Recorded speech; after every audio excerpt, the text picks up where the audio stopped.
സുഹൃത്തുക്കളെ, ഗുരുദർശനം അറിവും വൃത്തിയും ഈ ചർച്ചയിൽ പങ്കെടുക്കുന്നത് ദിലീപ് രാജ്, പെരുമ്പടവം ശ്രീധരൻ, അജയ് ശേഖർ, ജയരഘു, ഞാൻ സജീവ്. നമ്മുടെ കാലത്ത് ഒരുപക്ഷെ ഏതെങ്കിലും ഒരു വ്യക്തിയെക്കുറിച്ച് സംസാരിക്കുക എന്നുള്ളത് ഏറ്റവും പ്രയാസകരമായി മാറിയിരിക്കുന്ന ഒരു സന്ദർഭമാണ് നാരായണ ഗുരുവിനെ പരാമർശിക്കുക എന്നുള്ളത്. നാരായണ ഗുരുവിനെക്കുറിച്ച് ഒരുപക്ഷെ അദ്ദേഹം ജീവിച്ചിരുന്ന കാലം മുതൽ ഇന്ന് വരെ എഴുതപ്പെട്ട സാഹിത്യങ്ങൾക്ക്, പലതരം സാഹിത്യ വിവരണങ്ങൾക്ക് കണക്കില്ല. അത് ബോധപൂർവമാകാം, അബോധപൂർവവുമാകാം. ഗുരു എന്നുള്ളത് ഒരു മിത്തിക്കൽ പരിവേഷമുള്ള ഒരു വ്യക്തിയായി മാറിയിരിക്കുന്നു. സൂക്ഷ്മാർത്ഥത്തിൽ നാരായണ ഗുരു എന്നുള്ളത് ഒരു പരികൽപ്പനയായിട്ടാണ് നമ്മൾ ഇന്ന് പരിഗണിക്കുന്നത്. ആ പരികൽപ്പനയിൽ കേരളീയ നവോത്ഥാനം വരും, ജാതി വിമർശനം വരും, ആധുനികത വരും, എല്ലാം വരും. ആ പരികൽപ്പനയുടെ അർത്ഥങ്ങൾ പല ഉൾപ്പിരിവുകളുള്ളതാണ്. അതിനർത്ഥങ്ങൾ മാത്രമല്ല, നാനാർത്ഥങ്ങളുണ്ട്. ഈ അർത്ഥങ്ങളെ പല അളവിൽ പുരസ്കരിച്ചും തിരസ്കരിച്ചുമാണ് നാരായണ ഗുരു വായനകൾ മലയാളത്തിൽ നടന്നിട്ടുള്ളത്. ഏറെ കൂറും പുരസ്കരിച്ചിട്ടുള്ള വായനകളാണ് അതിൽ നടന്നിട്ടുള്ളത്. അത്തരം വായനകളുടെ ഏറ്റവും അവസാന ഘട്ടത്തിലാണ് നമ്മുടെ ഈ ചർച്ച പ്രസക്തമായിരിക്കുന്ന കേരളത്തിൽ സമീപകാലത്ത് ശക്തിയാർജിച്ച, ഇന്ത്യയിൽ ശക്തിയാർജിച്ച, സമീപകാലത്ത് കേരളത്തിൽ ശക്തിയാർജിച്ച നവ ഹിന്ദുത്വത്തിൻ്റെ ആശയ രൂപീകരണത്തിന് വേണ്ടി നാരായണ ഗുരുവിനെ ആശ്രയിക്കുന്ന ഒരു അവസ്ഥയുണ്ടായത്.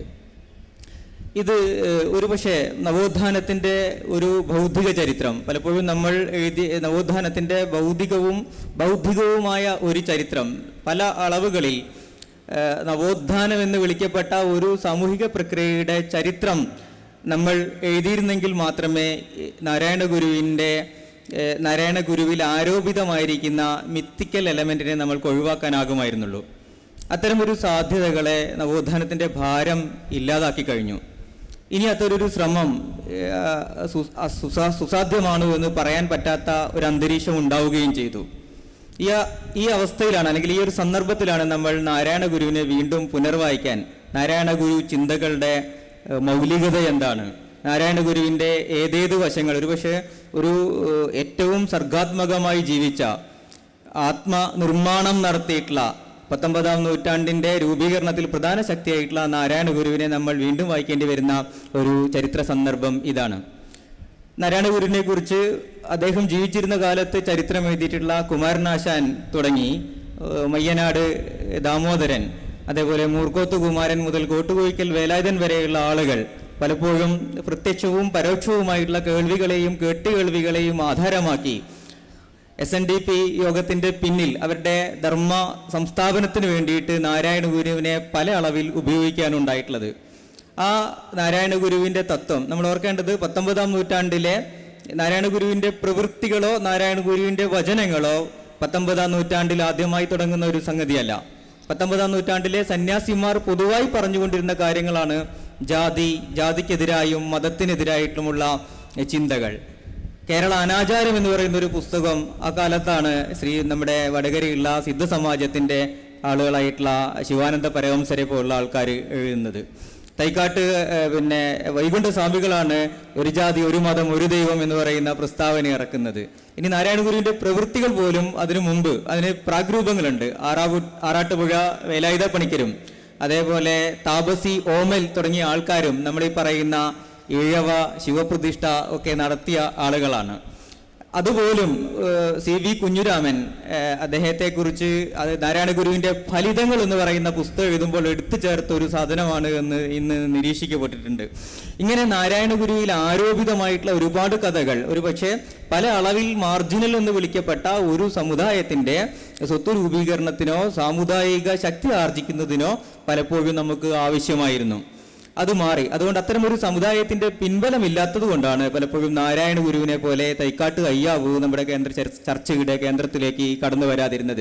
ഇതൊക്കെയാണെങ്കിലും നാരായണ ഗുരുവിൻ്റെ കൃതികൾ, അദ്ദേഹത്തിൻ്റെ പ്രവൃത്തികളെ ഏറ്റവും മെറ്റീരിയലായിട്ട് വായിക്കാൻ ശ്രമിച്ച ഈ 4 പേർ നമ്മുടെ കൂടെ ചർച്ചയിൽ പങ്കെടുക്കുന്ന സമയത്ത് നാരായണ ഗുരുവിൻ്റെ വ്യത്യസ്ത വശങ്ങൾ കുറെ കൂടി തെളിഞ്ഞു വരും. വിജയൻ്റെ ഒരു രൂപകം ഉപയോഗിക്കുകയാണെങ്കിൽ തിരിയും ചുമടും നാരായണ ഗുരുവിൻ്റെ മേൽ ആരോപിതമായിരിക്കുന്ന ചുമടുകളെ ഒഴിവാക്കി നമുക്ക് വീണ്ടും ഒരു തിരി തെളിക്കാൻ പറ്റും. അത്തരം ഒരു തിരി തെളിക്കാനുള്ള ശ്രമമാകട്ടെ, അതിൻ്റെ നാന്ദിയാകട്ടെ ഈ ഒരു ഗുരുദർശന ചർച്ച എന്ന് ആഗ്രഹിച്ചുകൊണ്ട് ഈ ചർച്ചയ്ക്ക് തുടക്കം കുറിക്കുവാൻ വേണ്ടി പെരുമ്പടവും ശ്രീധരനെ ഞാൻ ക്ഷണിക്കുന്നു. അദ്ദേഹം നാരായണ ഗുരുവിനെ കുറിച്ച് ഒരു നോവൽ എഴുതിയിട്ടുണ്ട്. ആ നോവൽ തന്നെ അക്കാലത്തെ ഒരു വലിയ പല അർത്ഥത്തിലൊരു സംഭവമായിരുന്നു. നാരായണ ഗുരുവിൻ്റെ ജീവചരിത്രപരമായ ഒരുപാട് ഉപാദാനങ്ങൾ അദ്ദേഹം അതിനു വേണ്ടി പരിശോധിച്ചിട്ടുണ്ട്. അദ്ദേഹം സംസാരിച്ചു തുടങ്ങും.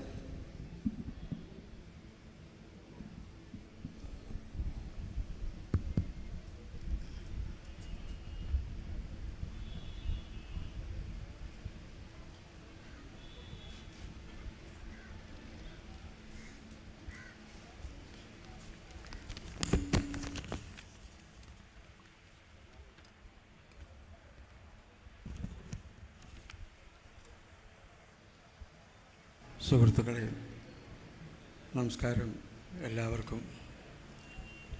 ഇവിടെ ഇന്ന് പര്യാലോചനയ്ക്ക് നിർദ്ദേശിച്ചിട്ടുള്ള വിഷയം ഗുരു, അറിവും വൃത്തിയും എന്നാണ്. എന്നോട് പറഞ്ഞിട്ടുള്ളത് അങ്ങനെയാണ്. ആ വിധത്തിൽ ഒരു ഗാഠമായ ആലോചനയ്ക്ക് ഞാൻ ഇതിനു മുമ്പ് ഒരുമ്പെട്ടിട്ടില്ല. ശ്രീനാരായണ ഗുരുവിനെക്കുറിച്ച് സാമാന്യമായി ചിലതൊക്കെ അറിയാമെന്നല്ലാതെ വേറെ തരത്തിലൊരു ആഴമേറിയ ചിന്ത ഇങ്ങനെ ഒരു സമ്മേളനത്തിൽ അവതരിപ്പിക്കാൻ പാകത്തിലല്ല എൻ്റെ മനസ്സെന്ന് ആദ്യമേ പറഞ്ഞുകൊള്ളട്ടെ. ശ്രീ സജീവ് സൂചിപ്പിച്ചതുപോലെ ഉള്ളൊരു സാഹചര്യം നിലവിലുണ്ട്. അതിപ്പോൾ ഉള്ളതല്ല. ചാതുർവർണ്ണത്തിൻ്റെയും ബ്രാഹ്മണ കേന്ദ്രീകൃതമായ അധികാര ഘടനയുടെയും കീഴിൽ കഴിഞ്ഞിരുന്ന മനുഷ്യവിരുദ്ധവും സംസ്കാരശൂന്യവുമായി തീർന്നിരുന്ന ഹിന്ദുമതത്തെ അതിൻ്റെ കുടിലവും ജീർണവുമായ അവസ്ഥകളിൽ നിന്ന് വേർതിരിച്ച് അതിനെ ശുദ്ധീകരിക്കുകയും നവീകരിക്കുകയും ചെയ്യുക എന്നുള്ള ചരിത്രപരമായ നിയോഗമായിരുന്നു ശ്രീനാരായണ ഗുരു അദ്ദേഹത്തിൻ്റെ ജീവിതം കൊണ്ട് സാർത്ഥകമാക്കി തീർത്തതെന്നാണ് എനിക്ക് പൊതുവിൽ തോന്നിയിട്ടുള്ളത്. ജാതികളും ഉപജാതികളും അതിനോടനുബന്ധമായിട്ടുള്ള അയിത്തം, അസ്പൃശ്യത അങ്ങനെയുള്ള അനേകം സാമൂഹികമായ അസമത്വങ്ങൾ നിലവിലിരുന്ന ഒരു കാലം. ആ കാലത്തെക്കുറിച്ച് ആലോചിക്കുമ്പോൾ അതൊരു സംസ്കാര വിരുദ്ധമായ ഒരു കാലമായിരുന്നു എന്ന് തന്നെയാണ് എനിക്ക് തോന്നിയിട്ടുള്ളത്. ഇന്ത്യയുടെ 10,000 വർഷത്തെ സാംസ്കാരിക പാരമ്പര്യത്തെക്കുറിച്ച് ചരിത്രകാരന്മാർ രോമാഞ്ചം കൊള്ളുന്നത് ഞാൻ കേട്ടിട്ടുണ്ട്. എന്തുകൊണ്ടോ എനിക്ക് അങ്ങനെ ഒരു രോമാഞ്ചം ഉണ്ടായിട്ടില്ല. ജാതിയുടെയും മതത്തിൻ്റെയും പേരിൽ മനുഷ്യരെ വേർതിരിക്കുകയും അപമാനിക്കുകയും അകറ്റി നിർത്തുകയും ചെയ്തിരുന്ന ഒരു സംസ്കാരത്തെ, ഒരു അനുഭവത്തെ എങ്ങനെ സംസ്കാരം എന്ന് വിളിക്കും എന്ന് എനിക്ക് തീർച്ചയില്ല.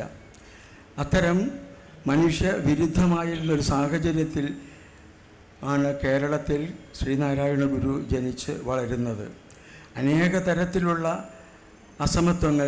അസമത്വങ്ങൾക്കും ചൂഷണങ്ങൾക്കും അടിച്ചമർത്തലുകൾക്കും അപമാനങ്ങൾക്കും വിധേയമായിരുന്ന അടിസ്ഥാന ജനതയെ അവരുടെ ഉള്ളിൽ അവരുടെ ആത്മവീര്യം, ആത്മതേജസ് ഉയർത്തിക്കൊണ്ടുവരിക എന്നുള്ള ഒരു ഉദ്ദേശ്യം ഗുരുദേവന് ഉണ്ടായിരുന്നു എന്ന് തന്നെയാണ് എൻ്റെ വിശ്വാസം. എങ്ങനെ അതിന് സാധ്യമാക്കും? തൻ്റെ സമൂഹത്തെയും ഇതര സമൂഹത്തെയും, പൊതുവിൽ കേരള സമൂഹത്തെ ഒരു പുതിയ കാലത്തിന് നേർക്ക് തലയുയർത്തി നിർത്തുവാൻ പാകപ്പെടുത്തിക്കൊണ്ട് വരിക എന്നുള്ളതിന് എന്തായിരിക്കും മാർഗം എന്നുള്ളതിന് വളരെ ലളിതമായ ചില ഉത്തരങ്ങൾ നമുക്ക് കണ്ടെത്താൻ കഴിയും. അത് സമൂഹത്തെ വിദ്യാഭ്യാസം ചെയ്യിക്കുക എന്നുള്ളതാണ്. തൻ്റെ സമൂഹത്തിലും ഇതര സമൂഹങ്ങളിലും ഉള്ള ആളുകളെ കഴിയുന്നത്ര വിദ്യാഭ്യാസം ചെയ്യിക്കുകയും പുതിയ അറിവ് നേടിക്കൊടുക്കുകയും അങ്ങനെ പുതിയ കാലത്തെ നേരിടാൻ അവരെ പ്രാപ്തരാക്കി തീർക്കുകയും ചെയ്യുക. വഴി നടക്കാൻ അവകാശമില്ലാതെ, ക്ഷേത്രത്തിൽ കയറിത്തൊഴാൻ അവകാശമില്ലാതെ, വിദ്യാഭ്യാസം ചെയ്യാൻ അവകാശമില്ലാതെ ഉണ്ടായിരുന്നൊരു കാലത്തെക്കുറിച്ചൊക്കെ നമുക്ക് അറിയാം. പലതരം നികുതികൾ ഉണ്ടായിരുന്ന ഒരു കാലം. വസ്ത്രം ധരിക്കുന്നതിന്, നഗ്നത മറയ്ക്കുന്നതിന്, ആഭരണം ധരിക്കുന്നതിന്, വിശേഷ ദിവസങ്ങളിൽ വീട്ടിൽ കടുക് പൊട്ടിക്കുന്നതിന് വരെ ഉയർന്ന ജാതിക്കാരുടെയോ അധികാര സ്വരൂപങ്ങളുടെയോ അനുവാദം വേണ്ടിയിരുന്ന ഒരു കാലമുണ്ടായിരുന്നുവല്ലോ. ആ കാലവും നമ്മുടെ സംസ്കാരത്തിൻ്റെ ചരിത്രത്തിലാണ് എഴുതപ്പെട്ടിട്ടുള്ളത്. അത് സംസ്കാരത്തിൻ്റെ സംശുദ്ധമായ രൂപമല്ല എന്നും അത് മാനവികതയെ അപമാനപ്പെടുത്തുന്ന ഒരു ഘട്ടമാണ്, ഒരു ചരിത്രഘട്ടമാണ് എന്നും ഗുരുദേവൻ കണ്ടെത്തുകയും അതിൽ നിന്ന് ഒരു സമൂഹത്തെ, അത് അദ്ദേഹം ജനിച്ചു വളർന്ന സമൂഹത്തെ മാത്രമല്ല പൊതുവിൽ സമൂഹത്തെ മുഴുവൻ അത്തരം അസമത്വങ്ങളിൽ നിന്ന് മാറ്റിയെടുക്കുക, ഉയർത്തിക്കൊണ്ടുവരിക എന്നുള്ളതായിരുന്നു അദ്ദേഹത്തിൻ്റെ ഉദ്ദേശ്യമെന്നാണ് നമ്മൾ ചരിത്രം വായിക്കുമ്പോൾ മനസ്സിലാകുന്നത്. അതിന് മനുഷ്യന് അറിവുണ്ടാവുക, വിദ്യാഭ്യാസം നേടുക, എല്ലാ തലങ്ങളിലുമുള്ള ആളുകൾക്ക് വിദ്യാഭ്യാസം ഉണ്ടാവുക. അതൊന്നും അന്ന് ചിന്തിക്കാൻ കഴിയുന്ന കാര്യമേ ആയിരുന്നില്ല. സർക്കാർ സ്ഥാപനങ്ങളിൽ പോലും അധകൃത വിദ്യാർത്ഥികൾക്ക് പ്രവേശനം നിഷേധിക്കപ്പെട്ടിരുന്നൊരു കാലമുണ്ടായിരുന്നു. റാണി ലക്ഷ്മിഭായിയുടെ കാലത്ത് സർക്കാർ സ്കൂളുകളിൽ സകല ജാതികൾക്കും ജാതിയും മതവും നോക്കാതെ പ്രവേശനം നൽകണമെന്ന് ഒരു നിയമം കൊണ്ടുവന്നപ്പോൾ അതിനെ എതിർത്തത് നമ്മളൊക്കെ സ്വാതന്ത്ര്യത്തിൻ്റെ കാവൽപ്പടനാണെന്ന് വിചാരിച്ചിരുന്ന സ്വദേശാഭിമാനി കെ രാമകൃഷ്ണപിള്ളയാണ്. ഈ കഴുതകളെയും കന്നുകാലികളെയും ഒരേ തൊഴുത്തിൽ കെട്ടണോ എന്നൊക്കെയാണ് അദ്ദേഹം അന്ന് ചോദിച്ചത്. എന്തായിരുന്നു എന്ന് അദ്ദേഹത്തിൻ്റെ മനസ്സിൽ എന്തായിരുന്നു എന്ന് സൂക്ഷ്മമായി അറിയില്ലെങ്കിലും പൊതുവിൽ കേൾക്കുമ്പോൾ അസുഖകരമായൊരു അനുഭവമാണ് അത് ഉണ്ടാക്കിയത്. അന്നത്തെ അവസ്ഥ ഏതായിരുന്നു എന്ന് സൂചിപ്പിക്കാൻ വേണ്ടിയിട്ടാണ് ഞാനത് പറഞ്ഞത്. അപ്പോൾ കഴിയുന്നത്ര ആളുകളെ വിദ്യാഭ്യാസം ചെയ്യിക്കുക എന്ന് അദ്ദേഹം ആലോചിച്ചിരുന്നു. അറിവാണ് ഏറ്റവും വലിയ ശക്തി, ഒരു മനുഷ്യൻ്റെ ഏറ്റവും വലിയ ശക്തി അറിവാണ്. നാനാതരത്തിലുള്ള അറിവ് അത് സമ്പാദിക്കുക എന്നുള്ളതാണ്. ലോകത്തിൻ്റെ വിവിധ ഭാഗങ്ങളിലുള്ള സംസ്കാരങ്ങളും അറിവുകളും കടന്നു വരാൻ പാകത്തിൽ നമ്മുടെ ഹൃദയത്തിൻ്റെ വാതിലുകൾ തുറന്നിടുക എന്നൊക്കെ നമ്മൾ കേട്ടിട്ടുണ്ടായിരുന്നു. അത് ഗുരുവിൻ്റെ ഉപദേശങ്ങളിൽപ്പെട്ടത് അതായിരുന്നു. സാധുക്കളായ ആളുകൾക്കും വിദ്യാഭ്യാസം ഉണ്ടാവുക. പക്ഷേ ഗുരുവിൻ്റെ നിലവാരത്തിൽ നോക്കുമ്പോൾ സർക്കാർ പള്ളിക്കൂടങ്ങളിൽ ചേർന്ന് പഠിച്ച് ബിരുദം നേടുകയെങ്കിൽ സമൂഹത്തിൽ മാന്യമായ പദവി സമ്പാദിക്കുക എന്നുള്ളതാണ് ഒരു ഉദ്ദേശമെന്ന് അതിനെക്കുറിച്ച് കണക്കാക്കാം. എങ്കിലും അതിന് അപ്പുറത്ത് തന്നെയും മനുഷ്യൻ്റെ ഒരു ധൈഷണികമായ ജീവിതത്തെക്കുറിച്ച് ഗുരുവിന് വളരെ ഉയർന്ന ചിന്തകൾ ഉണ്ടായിരുന്നു എന്നാണ് നമുക്ക് മനസ്സിലാക്കാൻ കഴിയുന്നത്.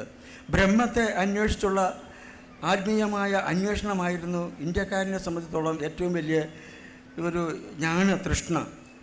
ബ്രഹ്മത്തിൻ്റെ രഹസ്യങ്ങൾ അന്വേഷിച്ച്, ജീവിതത്തിൻ്റെ രഹസ്യങ്ങൾ അന്വേഷിച്ച് പോവുക എന്നുള്ളത് ഒരു സത്യാന്വേഷിയായ ഏതൊരാളിൻ്റെയും കർമ്മമായി അന്ന് കണക്കാക്കപ്പെട്ടിരുന്നു. അപ്പോൾ അന്ന് അത് ഈ ബ്രഹ്മത്തെ അന്വേഷിച്ച് പോയ സന്യാസികൾ മുഴുവൻ അല്ലെങ്കിൽ യോഗികൾ മുഴുവൻ ചെന്നെത്തിയത് ബ്രഹ്മത്തിനപ്പുറത്തൊരു ദൈവസങ്കല്പത്തെയാണ്. അതിനെ കുറ്റം പറയാൻ പറ്റില്ല. പക്ഷേ ശ്രീനാരായണ ഗുരു അതിൽ നിന്ന് വ്യത്യസ്തമായിട്ട് ഒരു ദൈവത്തെ സങ്കല്പിച്ചു. എന്നെ ഗുരുദേവനോട് അടുപ്പിച്ച് നിർത്തുന്ന ഒരു ഘടകം. അങ്ങനെ വ്യത്യസ്തമായി ജീവിതത്തിൻ്റെ മൂല്യങ്ങളെ കണ്ടെത്താൻ അദ്ദേഹം പ്രാപ്തനായിരുന്നു. അതിന് സമൂഹത്തിന് അങ്ങനെ ഒരു മൂന്നാമത്തെ കണ്ണ്, ഇങ്ങനൊരു കാഴ്ച നമുക്ക് ആവശ്യമുണ്ടെന്ന് ഒരു മൂന്നാമത്തെ കണ്ണ് സമൂഹത്തിന് നൽകുകയാണ് ചെയ്തത്. അദ്ദേഹത്തിൻ്റെ ദൈവസങ്കല്പത്തെക്കുറിച്ച് ഞാൻ കേട്ടിട്ടുള്ളത്, നമ്മുടെ ദൈവം ജ്യോതിർമയമായിരിക്കുന്ന ഒരു ദിവ്യ സമുദ്രമാകുന്നു. നമ്മുടെ ദൈവം ജ്യോതിർമയമായിരിക്കുന്ന ഒരു ദിവ്യ സമുദ്രമായിരിക്കുന്നു. അതുവരെ കേട്ടിട്ടുള്ള ദൈവനിർവചനങ്ങൾ ഇന്നൊക്കെ വളരെ വ്യത്യസ്തമായ, വളരെ വിഭിന്നമായ ഒരു സങ്കല്പമാണിത്. അതുതന്നെയും ഒരു യോഗിയുടെ, ഒരു തപസ്വിയുടെ അന്തർദർശനത്തെ വെളിവാക്കുന്ന ഒന്നായിരുന്നു. പക്ഷേ ആ അർത്ഥത്തിലാണോ പിന്നീട് ഇത്തരം നിർദ്ദേശങ്ങൾ പരിപാലിക്കപ്പെട്ടു പോകുന്നതെന്ന കാര്യത്തിൽ സംശയമുണ്ട്. അറിവ് നേടിക്കൊണ്ട് ഇത്തരം ആശയങ്ങളിൽ ചെന്നെത്താൻ കഴിയും എന്ന് അദ്ദേഹം കഴിഞ്ഞിരുന്നു. കൂടുതൽ അന്വേഷണത്തെ തപസ്സാക്കി തീർത്തുകൊണ്ട് ജീവിതത്തെ സംബന്ധിച്ച് അടിസ്ഥാനപരമായ മൂല്യങ്ങളിലേക്കുള്ള സഞ്ചാരം, മനുഷ്യൻ്റെ ധൈഷണികമായ സ്വാതന്ത്ര്യം അങ്ങനെയാണ് വീണ്ടെടുക്കാൻ കഴിയുക. അങ്ങനെ സാമൂഹികവും സാംസ്കാരികവും രാഷ്ട്രീയവുമായ അസമത്വങ്ങളെ മറികടക്കുന്നതിന് അങ്ങനെ ഒരു അന്വേഷണവും സഹായിക്കും എന്ന് ഗുരുദേവൻ സങ്കല്പിച്ചിരുന്നു എന്നാണ് എൻ്റെ വിശ്വാസം. ഞാൻ അങ്ങനെയാണ് കണക്കാക്കിയിട്ടുള്ളത്. പക്ഷേ അതിൽ നിന്നൊക്കെ മാറിയിട്ട് നിർഭാഗ്യവശാൽ എല്ലാ മഹാത്മാക്കൾക്കും സംഭവിച്ചതുപോലെയുള്ള ഒരു ദുരന്തം ശ്രീനാരായണ ഗുരുവിന് സംഭവിച്ചിട്ടുണ്ട് എന്നാണ് എൻ്റെ സങ്കടം. ഗുരുവിനെ മഹാത്മാവിന് സംഭവിച്ചിട്ടുള്ള ഒരു ദുരന്തം, അതിൻ്റെ അനുയായികളാൽ തെറ്റിദ്ധരിക്കപ്പെടുക, ദുർവ്യാഖ്യാനം ചെയ്യപ്പെടുക എന്നുള്ളതാണ്. അത് ഗുരുദേവനും ധാരാളമായി സംഭവിച്ചിട്ടുണ്ട്. ഇന്ന് ഗുരുദേവനെക്കുറിച്ച് പറയുമ്പോൾ മറ്റൊരു ദൈവത്തെക്കുറിച്ച് സംസാരിക്കുന്നത് പോലെയാണ് നമ്മുടെ സമൂഹം അതിനെ കാണുന്നത്. അങ്ങനെ ഒരു ദൈവസങ്കല്പത്തെ തൻ്റെ പേര് വളർത്തിക്കൊണ്ടുവരാൻ ഒരിക്കലും ഗുരുദേവൻ ആഗ്രഹിച്ചിട്ടില്ല എന്ന് അദ്ദേഹത്തിൻ്റെ ജീവചരിത്രം വായിക്കുമ്പോൾ മനസ്സിലാകാം. ദൗർഭാഗ്യം എന്ന് പറയട്ടെ, അങ്ങനെ ഒരു ജീവചരിത്രമേ നമുക്കുണ്ടായിട്ടില്ല എന്നുള്ളതാണ്. ഗുരുവിനത്തെ അത്ര ജീവചരിത്രങ്ങൾ എഴുതപ്പെട്ടിട്ടുള്ള മറ്റൊരാൾ ഒരുപക്ഷെ യേശു ക്രിസ്തുവോ ഗാന്ധിയോ മാത്രമായിരിക്കാം. പക്ഷേ ഈ എഴുതപ്പെട്ടുള്ള ജീവചരിത്രങ്ങളിൽ ഒക്കെയും ഒരുതരം ഭക്തിയുടെയും ആരാധനയുടെയും ആധിക്യം കൊണ്ട് ഇതിലുള്ള യഥാർത്ഥത്തിലുള്ള മനുഷ്യന്, ഗുരുദേവനിലെ യഥാർത്ഥത്തിലുള്ള മനുഷ്യനെ കണ്ടെത്താൻ കഴിയാതെ പോകുന്നു. അതിനുപയോഗിക്കുന്ന ഭാഷ പോലും ഭക്തിസാന്ദ്രമാകുന്നു. തൃപ്പാദങ്ങൾ എന്ന് മാത്രമേ ചില ആളുകൾ പ്രയോഗിക്കുകയുള്ളൂ. ഇത് തെറ്റാണെന്നല്ല പറയുന്നത്. പക്ഷേ ഗുരുദേവൻ മാനുഷികമായ ഒരു നന്മ കൊണ്ട്, മാനവികമായ ഒരു ചിന്ത കൊണ്ട് സ്വരൂപിച്ചെടുത്ത സാമൂഹികമായ മൂല്യസങ്കല്പങ്ങളെ ഇത് എവിടെയോ വെച്ച് തടയുന്നുണ്ട്, നിഷേധിക്കുന്നുണ്ട് എന്ന് തോന്നിപ്പോകുന്നുണ്ട്. അപ്പോൾ ഇങ്ങനെ നാനാതരത്തിൽ അറിവുണ്ടാക്കുക, ആ അറിവ് കൊണ്ട് വേണം സമൂഹത്തിൽ നിലനിൽക്കുന്ന ഒരു വൃത്തി ഉണ്ടാക്കിയെടുക്കുക. അറിവും വൃത്തിയും എന്നുള്ളതാണ്. അധകൃത സമുദായങ്ങൾക്ക് വേണ്ടത്ര വൃത്തിയില്ലാത്തത് കൊണ്ടാണ് അവരെ മറ്റുള്ള ആളുകൾ അകറ്റി നിർത്തുന്നത് എന്നൊരു ഖേദം അദ്ദേഹത്തിനുണ്ടായിരുന്നു എന്ന് അദ്ദേഹത്തിൻ്റെ സംഭാഷണങ്ങളിൽ ചിലതിൽ നിന്ന് വായിക്കുമ്പോൾ മനസ്സിലാക്കാൻ കഴിയുന്നതാണ്. പാവപ്പെട്ട ആളുകൾ കൂടുതൽ വൃത്തിയുള്ളവരായി, ശുചിത്വമുള്ളവരായി, ശുചി എന്ന വാക്ക് തന്നെയാണ് ഗുരുദേവൻ പലയിടത്തും ഉപയോഗിച്ചിട്ടുള്ളത്. നമ്മൾ ശുചിത്വമുള്ളവരാവുക. മറ്റുള്ളവർ നിങ്ങളെ അവഗണിക്കുന്നുവെങ്കിൽ, അകറ്റി നിർത്തുന്നുവെങ്കിൽ നിങ്ങൾക്ക് വേണ്ടത്ര ശുചിത്വമില്ലാത്തത് കൊണ്ടും അത് അറിവില്ലായ്മ കൊണ്ട് സംഭവിക്കുന്നതാണ്. അതുകൊണ്ട് അറിവുണ്ടാക്കുകയും എടുക്കുകയും മാറിക്കൊണ്ടിരിക്കുന്ന കാലത്തിനനുസരിച്ച് സ്വയം നവീകരിക്കുകയും ശുദ്ധീകരിക്കുകയും ചെയ്യുക എന്നുള്ളത് ഏതൊരാളിൻ്റെയും ഉത്തരവാദിത്വമാണ് എന്ന് അദ്ദേഹം നിരന്തരം ഓർമ്മപ്പെടുത്തിക്കൊണ്ടിരുന്നു. അതുകൊണ്ടാണ് അദ്ദേഹം ജാതിക്കും മതത്തിനും അതുപോലെയുള്ള സാമൂഹികമായ അസമത്വങ്ങൾക്കും എതിരായിട്ടുള്ള സ്വന്തം ജീവിതത്തെ അങ്ങനെ ഒരു കലാപമാക്കി തീർത്തത്. സാമൂഹികമായ അസമത്വമാണ് ഏറ്റവും വലിയ ദൈവം എന്ന് അദ്ദേഹം ഒരിടത്തും എഴുതിയിട്ടില്ലായിരിക്കും. പക്ഷേ അദ്ദേഹത്തിൻ്റെ ഓരോ പ്രവൃത്തിയിലും നമ്മൾ വായിച്ചെടുക്കുന്നത് ആ പാഠം തന്നെയാണ്. ഇന്ന് ഈ 10,000 വർഷത്തെ ഇന്ത്യയുടെ സാംസ്കാരിക ചരിത്രത്തിൽ നിന്ന് വേർപെട്ട് മറ്റൊരു ശുദ്ധ മാനവികമായ ഒരു അംശത്തെയാണ് അദ്ദേഹം തൻ്റെ ചിന്തകളിലൂടെ ഉയർത്തിക്കൊണ്ട് വരാൻ തുടങ്ങിയത്. അത് ഈ 10,000 വർഷത്തെ സാംസ്കാരിക ചരിത്രത്തെ എവിടെ വെച്ചോ പ്രതിരോധിക്കുകയോ വിയോജിക്കുകയോ വഴിതിരിഞ്ഞ് നടക്കുകയോ ചെയ്തതിൻ്റെ ഒരു ചരിത്രവും നമുക്കതിനെ വായിച്ചെടുക്കാൻ കഴിയുന്നതാണ്.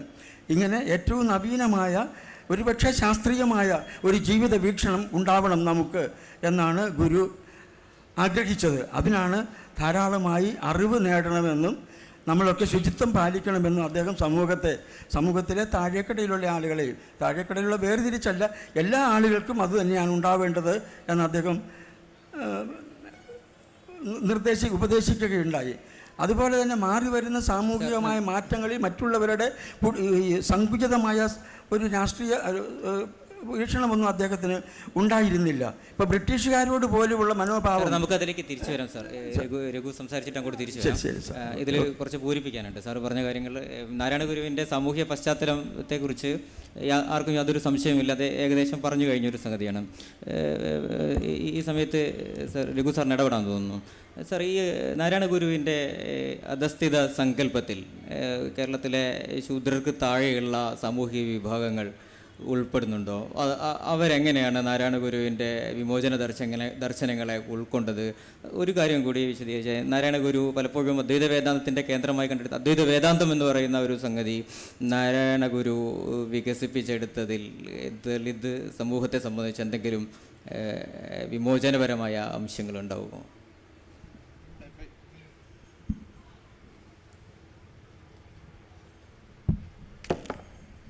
ഈ നാരായണ ദർശനം അറിവും വൃത്തിയും എന്നതുകൊണ്ട് ഉദ്ദേശിക്കുന്ന ഈ അറിവ് എന്ന വാക്ക് ഇവിടെ ഉദ്ദേശിക്കുന്നത് നാരായണ ഗുരുവിൻ്റെ അദ്വൈത ദർശനത്തിൽ അദ്ദേഹം ബ്രഹ്മത്തിന് പകരമായി ഉപയോഗിക്കുന്ന ഒരു കോൺസെപ്റ്റ് എന്ന നിലയ്ക്കാണ് അറിവ്, അല്ലാതെ ഈ അറിവ് സമ്പാദിക്കുക എന്നതിലെ അറിവിനെ അല്ല എന്നാണ് ഞാൻ മനസ്സിലാക്കുന്നത്. അതുപോലെ തന്നെ വൃത്തി എന്നതുകൊണ്ട് ഉദ്ദേശിക്കുന്ന നിവൃത്തി, വൃത്തി, ആ അർത്ഥത്തിലാണ് ഇവിടുത്തെ ഈ വിഷയത്തിലെ രണ്ട് വാക്കുകളെ നാം മനസ്സിലാക്കേണ്ടത്.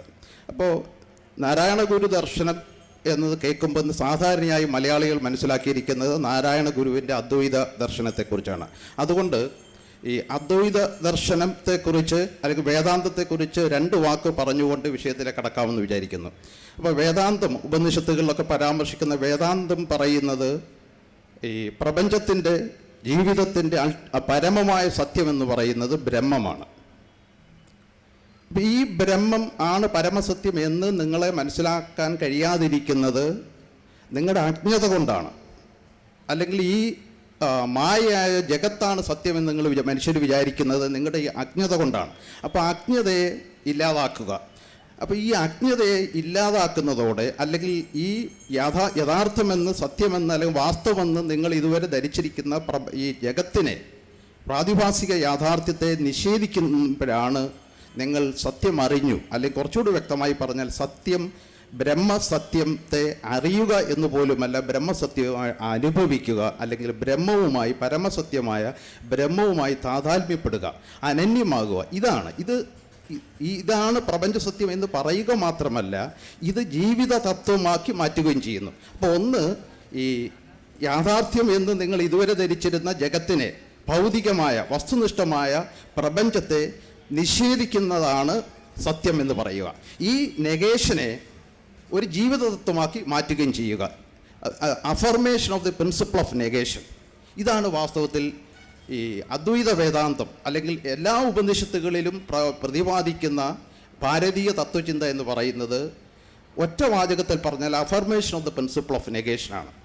ഇപ്പോൾ എന്തുകൊണ്ടാണ് ഇന്ത്യയിൽ BC 5-6 നൂറ്റാണ്ടിൽ ഗ്രീസ് എന്ന് പറയുന്ന ഒരു രാജ്യത്ത് വസ്തുനിഷ്ഠ ജ്ഞാനത്തെ സങ്കല്പിക്കുകയും ഒബ്ജക്റ്റീവ് നോളജ് എന്ന് പറയുന്ന ഒരു കോൺസെപ്റ്റ് കണ്ടുപിടിക്കുകയും അതിനെ വിശകലനം ചെയ്യാൻ റാഷണലായ ഒരു ചിന്തയിലേക്ക് ഇതേ കാലഘട്ടത്തിൽ തന്നെ ഗ്രീക്ക് ചിന്തകർ ശ്രമിച്ചപ്പോൾ, അപ്പം മിത്തോളജിയെയും മിസ്റ്റിസിസത്തെയും പൂർണ്ണമായി നിരാകരിച്ചുകൊണ്ട് ഗ്രീസിലെ ചിന്തകർ യഥാർത്ഥ ചിന്ത, തോട്ട് എന്ന് പറയുന്ന ഒരു രീതി ആവിഷ്കരിച്ചപ്പോൾ ഇന്ത്യയിൽ എന്തുകൊണ്ട് ചിന്ത എന്ന്, തോട്ടിൻ്റെ മലയാള വാക്ക് എന്ന നിലയ്ക്ക് ആണ് ഞാൻ ചിന്ത എന്ന് പറയുന്നത്. ചിന്ത വികസിക്കുന്നതിന് പകരം ഇന്ത്യയിലെ ഈ ബൗദ്ധിക പ്രവർത്തനങ്ങളിൽ ഏർപ്പെട്ടിരുന്ന ആളുകൾ ഈ മിസ്റ്റിസിസത്തിലേക്ക് പോയത് എന്തുകൊണ്ടാണ് എന്നത് ഗൗരവമായി ചർച്ച ചെയ്യപ്പെടേണ്ട ഒരു പ്രശ്നമാണ്. അതിന് പരിസ്ഥിതിപരം, ഭൂമിശാസ്ത്രപരം, നമ്മുടെ അന്നത്തെ സബ്സിസ്റ്റൻസ് ഇക്കോണമി, ഉത്തരേന്ത്യയിലെ കാലാവസ്ഥ, അതുപോലെ തന്നെ അവിടുത്തെ ഈ നഗര രാഷ്ട്രങ്ങളുടെ അഭാവം, ഇതിങ്ങനെയൊക്കെ പല കാരണങ്ങളുണ്ടായേക്കാം. യഥാർത്ഥ ചിന്തയ്ക്ക് പകരം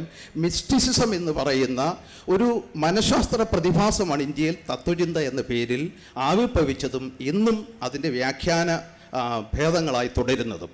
അപ്പം ഇത് ആണ് ഇത്തരം ഒരു ദർശനത്തിനാണ് ഗുരുദർശനം എന്നതുകൊണ്ട് നാം പൊതുവെ മനസ്സിലാക്കിയിരിക്കുന്നത്. അപ്പം നാരായണ ഗുരു എന്തുകൊണ്ട് വിവാഹത്തിന് ശേഷം PK ബാലകൃഷ്ണ അഭിപ്രായത്തിൽ 2 വർഷം അവർ ഒരുമിച്ച് ജീവിച്ചിരുന്നു എന്നാണ് പറയുന്നത്. 2 വർഷത്തിന് ശേഷം ഭാര്യയെ ഉപേക്ഷിച്ച് ഒരു സന്യാസിയായി ഈ തമിഴ്നാട്ടിലെയും കേരളത്തിലെയും പല അവധൂതന്മാരുടെയും സിദ്ധന്മാരുടെയും ഒക്കെ പിന്നാലെ പോവുകയും പല സമ്പ്രദായങ്ങൾ ഒക്കെ പഠിക്കുകയും ചെയ്തു.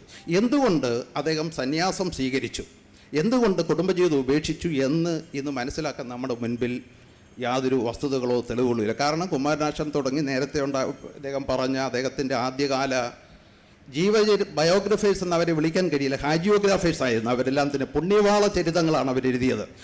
PK ബാലകൃഷ്ണൻ തന്നെ പറഞ്ഞിട്ടുണ്ട്, യൂറോപ്പിലെ പോലെ ഒരു പ്രൊഫഷണൽ ജീവചരിത്രകാരനായിരുന്നുവെങ്കിൽ കുമാരനാശാനും മൂർക്കോത്ത് കുമാരനും അയ്യനാട് കേദാമോദരനും ഈ പറയുന്ന കോട്ടുകോൽക്ക് വേലായുധനുമൊക്കെ നാരായണ ഗുരുവുമായി വളരെ അടുത്ത ബന്ധമുള്ളവരായിരുന്നു. അദ്ദേഹത്തിൻ്റെ സ്വകാര്യ ജീവിതത്തെക്കുറിച്ച് ചോദിച്ച് മനസ്സിലാക്കി അതൊക്കെ വസ്തുനിഷ്ഠമായി രേഖപ്പെടുത്തുമായിരുന്നു. അതിനു പകരം കുമാരനാശൻ തുടങ്ങി വെച്ച സമ്പ്രദായം എന്ന് പറയുന്നത് നാരായണ ഗുരുവിൻ്റെ ജീവിതത്തെക്കുറിച്ച് ചർച്ച ചെയ്യുമ്പോൾ സ്വകാര്യ ജീവിതത്തെ പാടെ ഒഴിവാക്കുക എന്ന് പറഞ്ഞാൽ അദ്ദേഹത്തെ ഇങ്ങനെ ആകാശത്തുനിന്ന് നൂലിൽ കെട്ടിയിറക്കിയ ഒരു അവതാര പുരുഷനാണ് എന്ന മട്ടിലാണ് അദ്ദേഹത്തിൻ്റെ ജീവചരിത്രങ്ങൾ, നമ്മുടെ മുൻപിലുള്ള ജീവചരിത്രങ്ങൾ എഴുതിയിട്ടുള്ളത്. അതുകൊണ്ട് എന്തുകൊണ്ട് അദ്ദേഹം കുടുംബജീവിതം ഉപേക്ഷിച്ചു, സന്യാസം സ്വീകരിച്ചു എന്നത് അന്വേഷിക്കാൻ നമ്മുടെ മുമ്പിൽ രേഖകളില്ല. ഞാൻ മനസ്സിലാക്കിയത്തോളം ഇത് നാരായണ ഗുരുവിൻ്റെ ഒരു സൈക്കോളജിക്കൽ പ്രശ്നം തന്നെയായിരുന്നു, അല്ലാതെ സാമൂഹ്യമോ രാഷ്ട്രീയമോ തത്വചിന്താപരമായൊരു പ്രശ്നമായിരുന്നല്ലോ, ഒരു സൈക്കോളജിക്കൽ പ്രശ്നം തന്നെയായിരുന്നു ഈ കുടുംബജീവിതം ഉപേക്ഷിക്കാനും സന്യാസ ജീവിതം സ്വീകരിക്കാനും അദ്ദേഹത്തെ പ്രേരിപ്പിച്ച ഘടകം എന്ന് ആണ് ഞാൻ മനസ്സിലാക്കുന്നത്.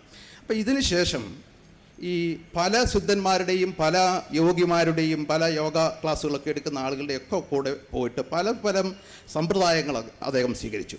അപ്പോൾ ഒരു സന്യാസിയെ സംബന്ധിച്ചിടത്തോളം അവരുടെ ലക്ഷ്യമെന്ന് പറയുന്നത് ചരിത്രപരമായി രൂപം കൊണ്ട അവരുടെ സബ്ജക്റ്റിവിറ്റി ഇറേസ് ചെയ്യുക എന്നതാണ് സന്യാസം സ്വീകരിക്കുന്നവർ ലക്ഷ്യമാക്കുന്നത്.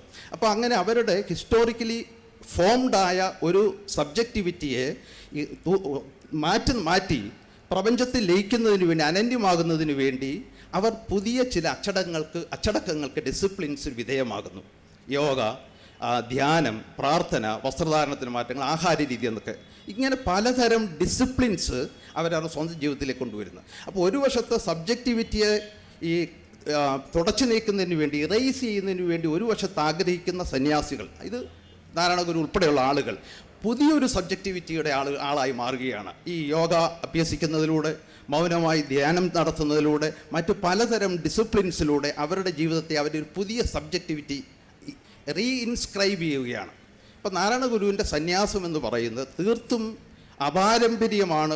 നമ്മുടെ ഇന്ത്യൻ പാരമ്പര്യം അല്ലെ ഹൈന്ദവ സന്യാസ പാരമ്പര്യത്തിൽ പാടെ ഇല്ലാതിരുന്ന ഒരു സന്യാസ ജീവിതമാണ് നാരായണഗുരു നയിച്ചത് എന്ന് പറയാൻ കഴിയില്ല. ഒരു കാര്യം ശരിയാണ്, അദ്ദേഹം ഏതെങ്കിലും ഒരു ഗുരുവിൽ നിന്ന് നേരിട്ട് ദീക്ഷ സ്വീകരിച്ചിട്ടായിരുന്നില്ല സന്യാസം ജീവിതം സ്വീകരിച്ചിരുന്നത്. ആഹാരത്തിൻ്റെ കാര്യത്തിൽ വലിയ നിർബന്ധങ്ങളില്ലായിരുന്നു, വസ്ത്രത്തിൻ്റെ കാര്യത്തിൽ വലിയ നിർബന്ധങ്ങളില്ലായിരുന്നു. പക്ഷേ ഇങ്ങനെയുള്ള ലിബറലുകളായ അനാർക്കിസ്റ്റുകളായ സന്യാസിമാർ അതിനു മുൻപും ഇന്ത്യയിലുണ്ടായിരുന്നു.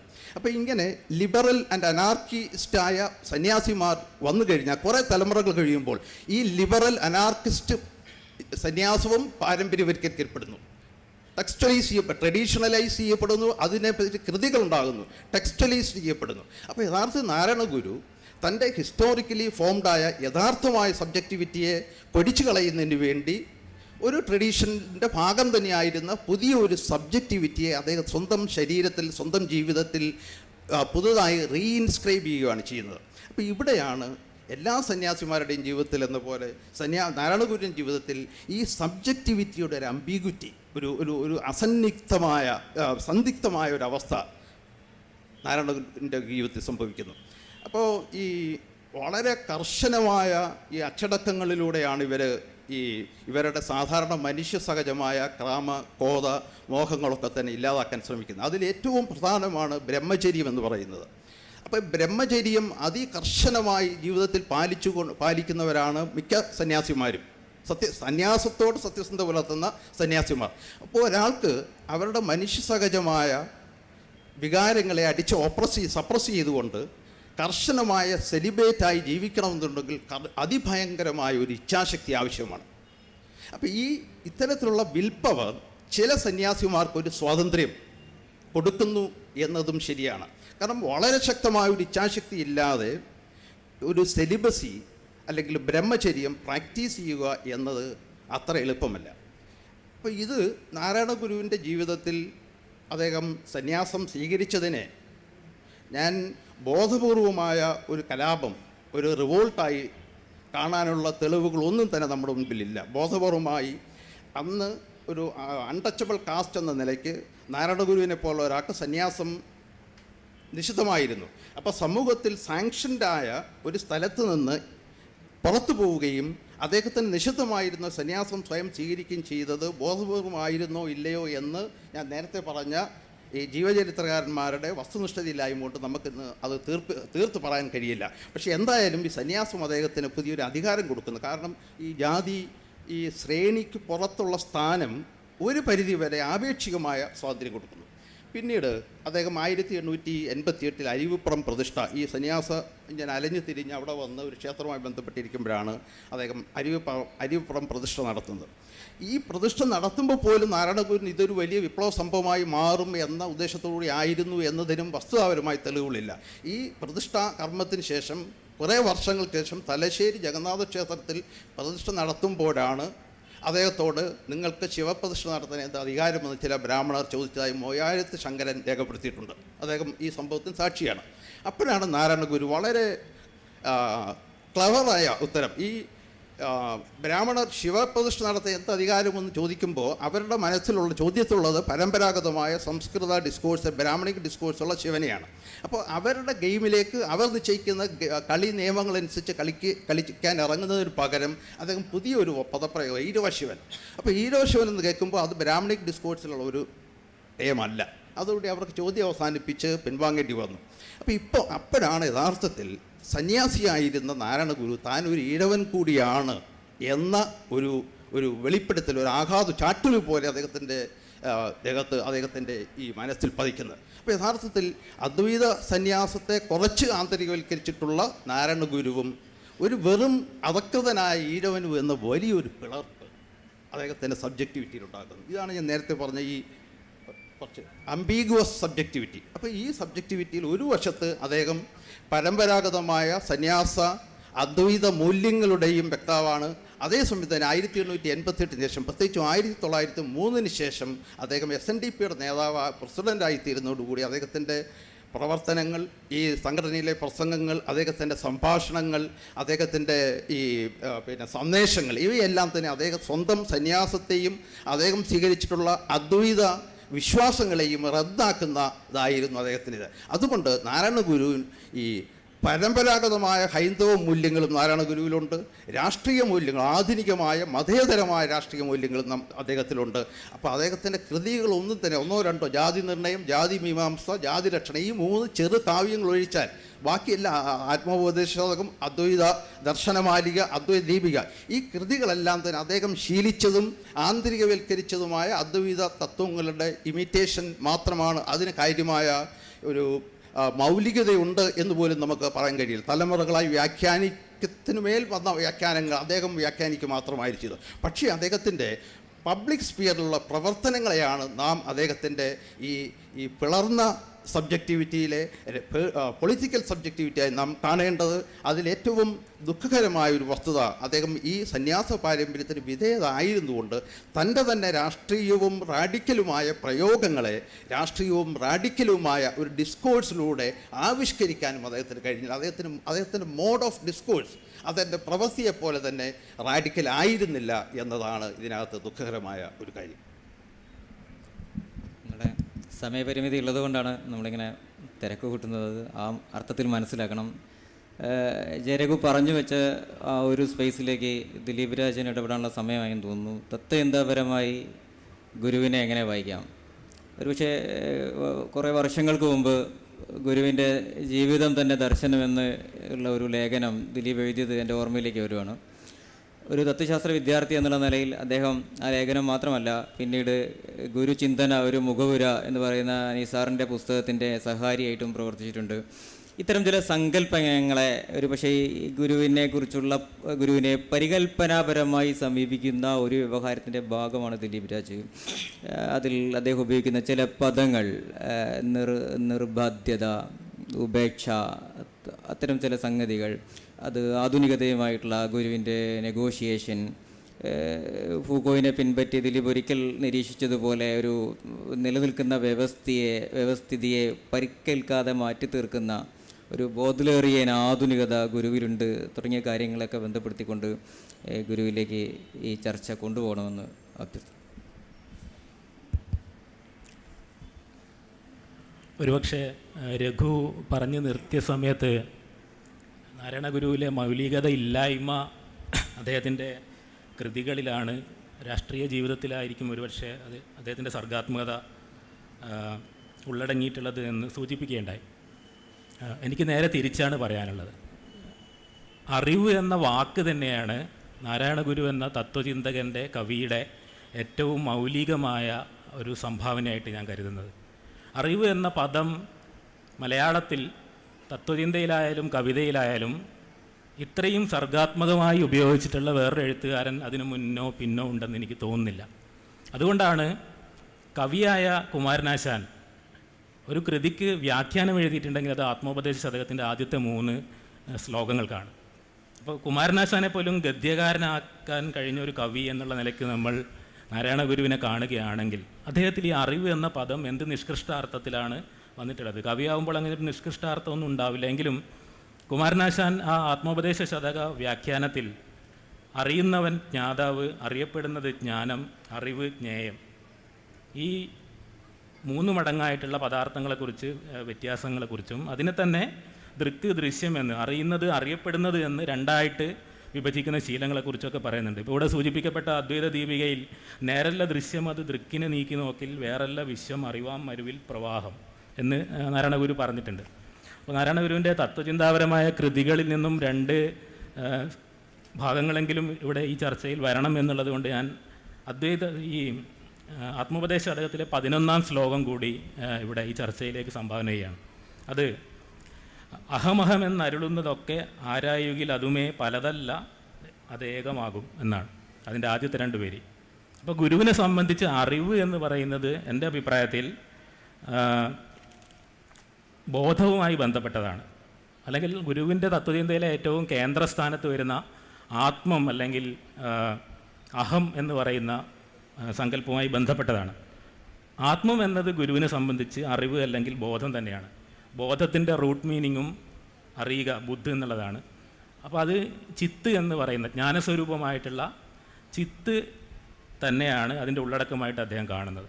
ഞാൻ ഇത് പറയാൻ കാരണം ജഡം ആയിട്ടുള്ളത് ബോധമില്ലാത്തതിന് വേദന ഉണ്ടാവില്ല. അപ്പോൾ വേദന എന്നതിൻ്റെ റൂട്ട് മീനിങ്ങും വിദ് എന്നുള്ള ഒരു ധാതുവിൽ നിന്നാണ്. അറിയുക എന്ന് തന്നെയാണ് അതിൻ്റെയും അർത്ഥം. അപ്പോൾ ബോധം എന്നുള്ളതിന് നാരായണഗുരുവിൻ്റെ തത്വചിന്തയിലും കവിതയിലും അറിവ് എന്ന വാക്കിന് ഇത്രയധികം പ്രാധാന്യം വരുന്നത് അദ്ദേഹം അതിനെ ആത്മൻ അല്ലെങ്കിൽ അഹം എന്നതിൻ്റെ പര്യായമായിട്ട് തന്നെ ഉപയോഗിക്കുന്നത് കൊണ്ടായിരിക്കാം.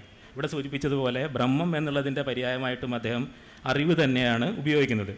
അതൊരു പക്ഷേ അഹത്തെ ആത്മത്തിൻ്റെ ഒരു പരിമിതമായ രൂപമായിട്ട് കാണുകയും അല്ലെങ്കിൽ ഏത് ഐഡൻറ്റിറ്റിയെയും അഹത്തിൻ്റെ ഒരു പരിമിതമായിട്ടുള്ള രൂപമായിട്ട് കാണുകയും അതിൻ്റെ നിജസ്ഥിതി മനസ്സിലാക്കുമ്പോൾ പിന്നെ എന്ന് വെച്ചാൽ ആത്മജ്ഞാനം എന്നുള്ളത് അദ്ദേഹത്തിനെ സംബന്ധിച്ച് അറിയുന്നതിനെ അറിയുക എന്നുള്ളതാണ്. ബോധം എന്നുള്ളത് അറിയുകയാണെങ്കിൽ ഈ നേരത്തെ പറഞ്ഞ ആത്മോപദേശ ശതകത്തിൽ തന്നെയുള്ള ആ ശ്ലോകത്തിൻ്റെ അടുത്ത 2 വരികൾ അകലും അഹന്ത അനേകമാകയാൽ ഈ തുകയിൽ അഹംപരുളും തുടർന്നിടുന്നു എന്നുള്ളതാണ്. അഹന്തയായിട്ട് ഉറയ്ക്കുന്നത് അതിൻ്റെ ലിമിറ്റഡായിട്ടുള്ള അതിൻ്റെ പരിമിതമായിട്ടുള്ള രൂപമായിട്ട് ഐഡൻറ്റിഫൈ ചെയ്യുമ്പോഴാണ്. ഞാൻ ഇത്രയും പറഞ്ഞത് എന്തുകൊണ്ടാണെന്ന് പറഞ്ഞാൽ ഗുരുവിൻ്റെ മൗലികത എന്താണ് എന്ന് ആലോചിക്കുമ്പോൾ ഒരു പക്ഷേ അറിവ് എന്ന വാക്ക് മുൻനിർത്തി ചർച്ച ചെയ്യുമ്പോൾ ആ വാക്കിൽ തന്നെയുള്ള മൗലികമായിട്ടുള്ള ഒരു പ്രയോഗത്തെ, സർഗാത്മകമായിട്ടുള്ള ഒരു പ്രയോഗത്തെ നമ്മൾ അവഗണിക്കരുത് എന്ന് വിചാരിച്ചത് കൊണ്ടാണ്. പിന്നെ മറ്റൊരു കാര്യം, ഈ അഹത്തെക്കുറിച്ച് അല്ലെങ്കിൽ ആത്മനെക്കുറിച്ച് നമ്മൾ അങ്ങനെ സംസാരിക്കുമ്പോൾ എനിക്ക് ഒരു സൗകര്യം ഉണ്ടായത് ഞാൻ പറയേണ്ട ചില കാര്യങ്ങൾ എനിക്ക് വേണ്ടി മോഡറേറ്റർ തുടങ്ങി വെച്ചു. അപ്പോൾ അതിലേക്ക് തിരിച്ചു പോവുകയാണെങ്കിൽ ഇപ്പോൾ ഇവിടെ കാലത്തെ വളരെ ഭീഷണമായ രൂപത്തിൽ നമ്മളുടെ മുമ്പിൽ നിർത്തിയിട്ടുണ്ട്. അപ്പോൾ നാരായണഗുരുവിന് കാലത്തോടുണ്ടായിരുന്ന സമീപനം എന്തായിരുന്നു എന്നുള്ള ഒരു കാര്യത്തെ പിടിച്ചെടുക്കാൻ വേണ്ടിയിട്ടാണ് മിഷേൽ ഫൂക്കോ ആധുനികതയെക്കുറിച്ച് പറഞ്ഞ കാര്യം ഞാൻ നാരായണഗുരുവുമായി ബന്ധപ്പെടുത്തി ആലോചിച്ചത്. അതാലോചിച്ചത് ഇങ്ങനെയാണ്: കാലത്തോടുള്ള ഗുരുവിൻ്റെ സമീപനം തികച്ചും ആധുനികമായിരുന്നു. അദ്ദേഹത്തിന് ഇംഗ്ലീഷ് വിദ്യാഭ്യാസം ഇല്ലെങ്കിലും വർത്തമാനത്തെ മാറ്റി ഭാവന ചെയ്യുക എന്ന പണിയാണ് അദ്ദേഹം ചെയ്തത്. അപ്പോൾ ശരിക്കും പറഞ്ഞാൽ ജീവിതം തന്നെ ഒരു കൃതിയാക്കുക. നമ്മളുടെ ഒരു ശീലം നാരായണഗുരുവിനെ പോലുള്ള ആളുകളെ കുറിച്ച് പറയുമ്പോൾ ഒരു പ്രത്യേക തരത്തിൽ ജീവിതത്തെ വേറെയായിട്ടും കൃതികളെ വേറെയായിട്ടും വ്യവഹരിക്കുക. എന്നിട്ട് ഒന്നുകിൽ ജീവിതം നല്ലതാണ്, ഇപ്പോൾ രഘു ചെയ്തതുപോലെ ജീവിതം കുറച്ചുകൂടി മെച്ചപ്പെട്ടതാണ് കൃതികളെ അപേക്ഷിച്ച് എന്ന് ഇങ്ങനെ പ്രതി നിർത്തുന്ന ഒരു സ്വഭാവമുണ്ട്. ആ സ്വഭാവം നാരായണഗുരുവിൻ്റെ ജീവിതത്തെ സംബന്ധിച്ച്, കാരണം ജീവിതം എന്നുള്ളത് തന്നെയാണ് അദ്ദേഹത്തിൻ്റെ. രഘുവിനെ അത് മറ്റൊരർത്ഥത്തിൽ പറയുകയുണ്ടായി. സ്വന്തം ശരീരത്തെ സന്യാസത്തിലൂടെ ഒരു ആത്മാവിഷ്കാരത്തിൻ്റെ രൂപമാക്കി മാറ്റിക്കൊണ്ട് അദ്ദേഹം നടത്തിയിട്ടുള്ളത് ആത്മസാക്ഷാത്കാരമല്ല, ശരിക്കും പറഞ്ഞാൽ ഒരു ആത്മാവിഷ്കാരം തന്നെയാണ് എന്ന് ഞാൻ വിചാരിക്കുന്നു. കാരണം ആധുനികതയുടെ ആരംഭ ബിന്ദു തന്നെ ഇത്തരത്തിൽ ആത്മാവിഷ്കാരം നടത്തുക എന്നുള്ളതാണ്. നമ്മൾ ആയിരിക്കുന്ന ഓരോ മൊമെൻറ്റിലും ഓരോ മുഹൂർത്തത്തിലും എങ്ങനെയാണോ ആത്മ രൂപപരിണാമത്തിന് വിധേയമാവുക എന്നതാണ് അവിടെ പ്രധാനമായിട്ട് വരിക. എന്നുവെച്ചാൽ ഉള്ളതുപോലെ എടുക്കുകയല്ല.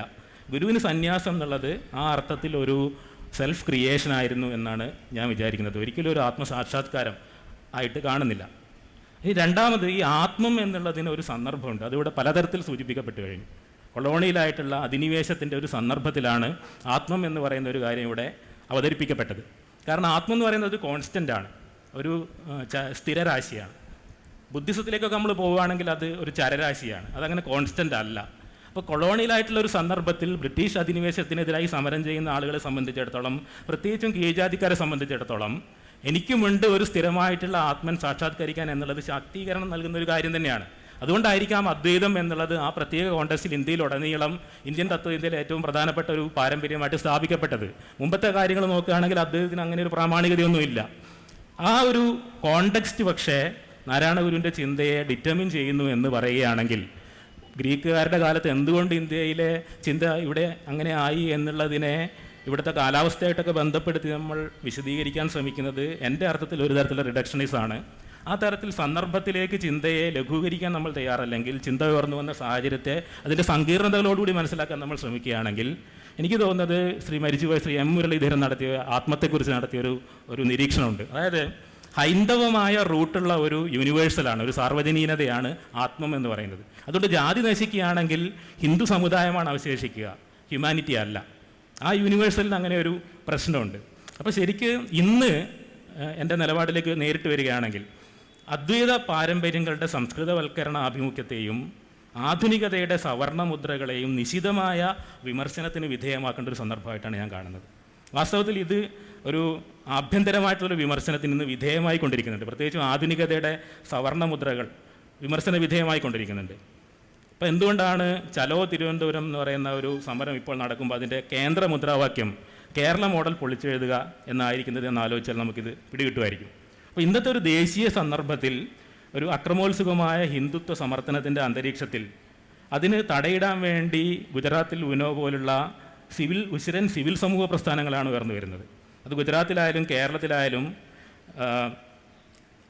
ഈ വിഷയം നമ്മൾ ചർച്ച ചെയ്യുന്ന സന്ദർഭം ഗുരുവിൻ്റെ സന്ദർഭമല്ല.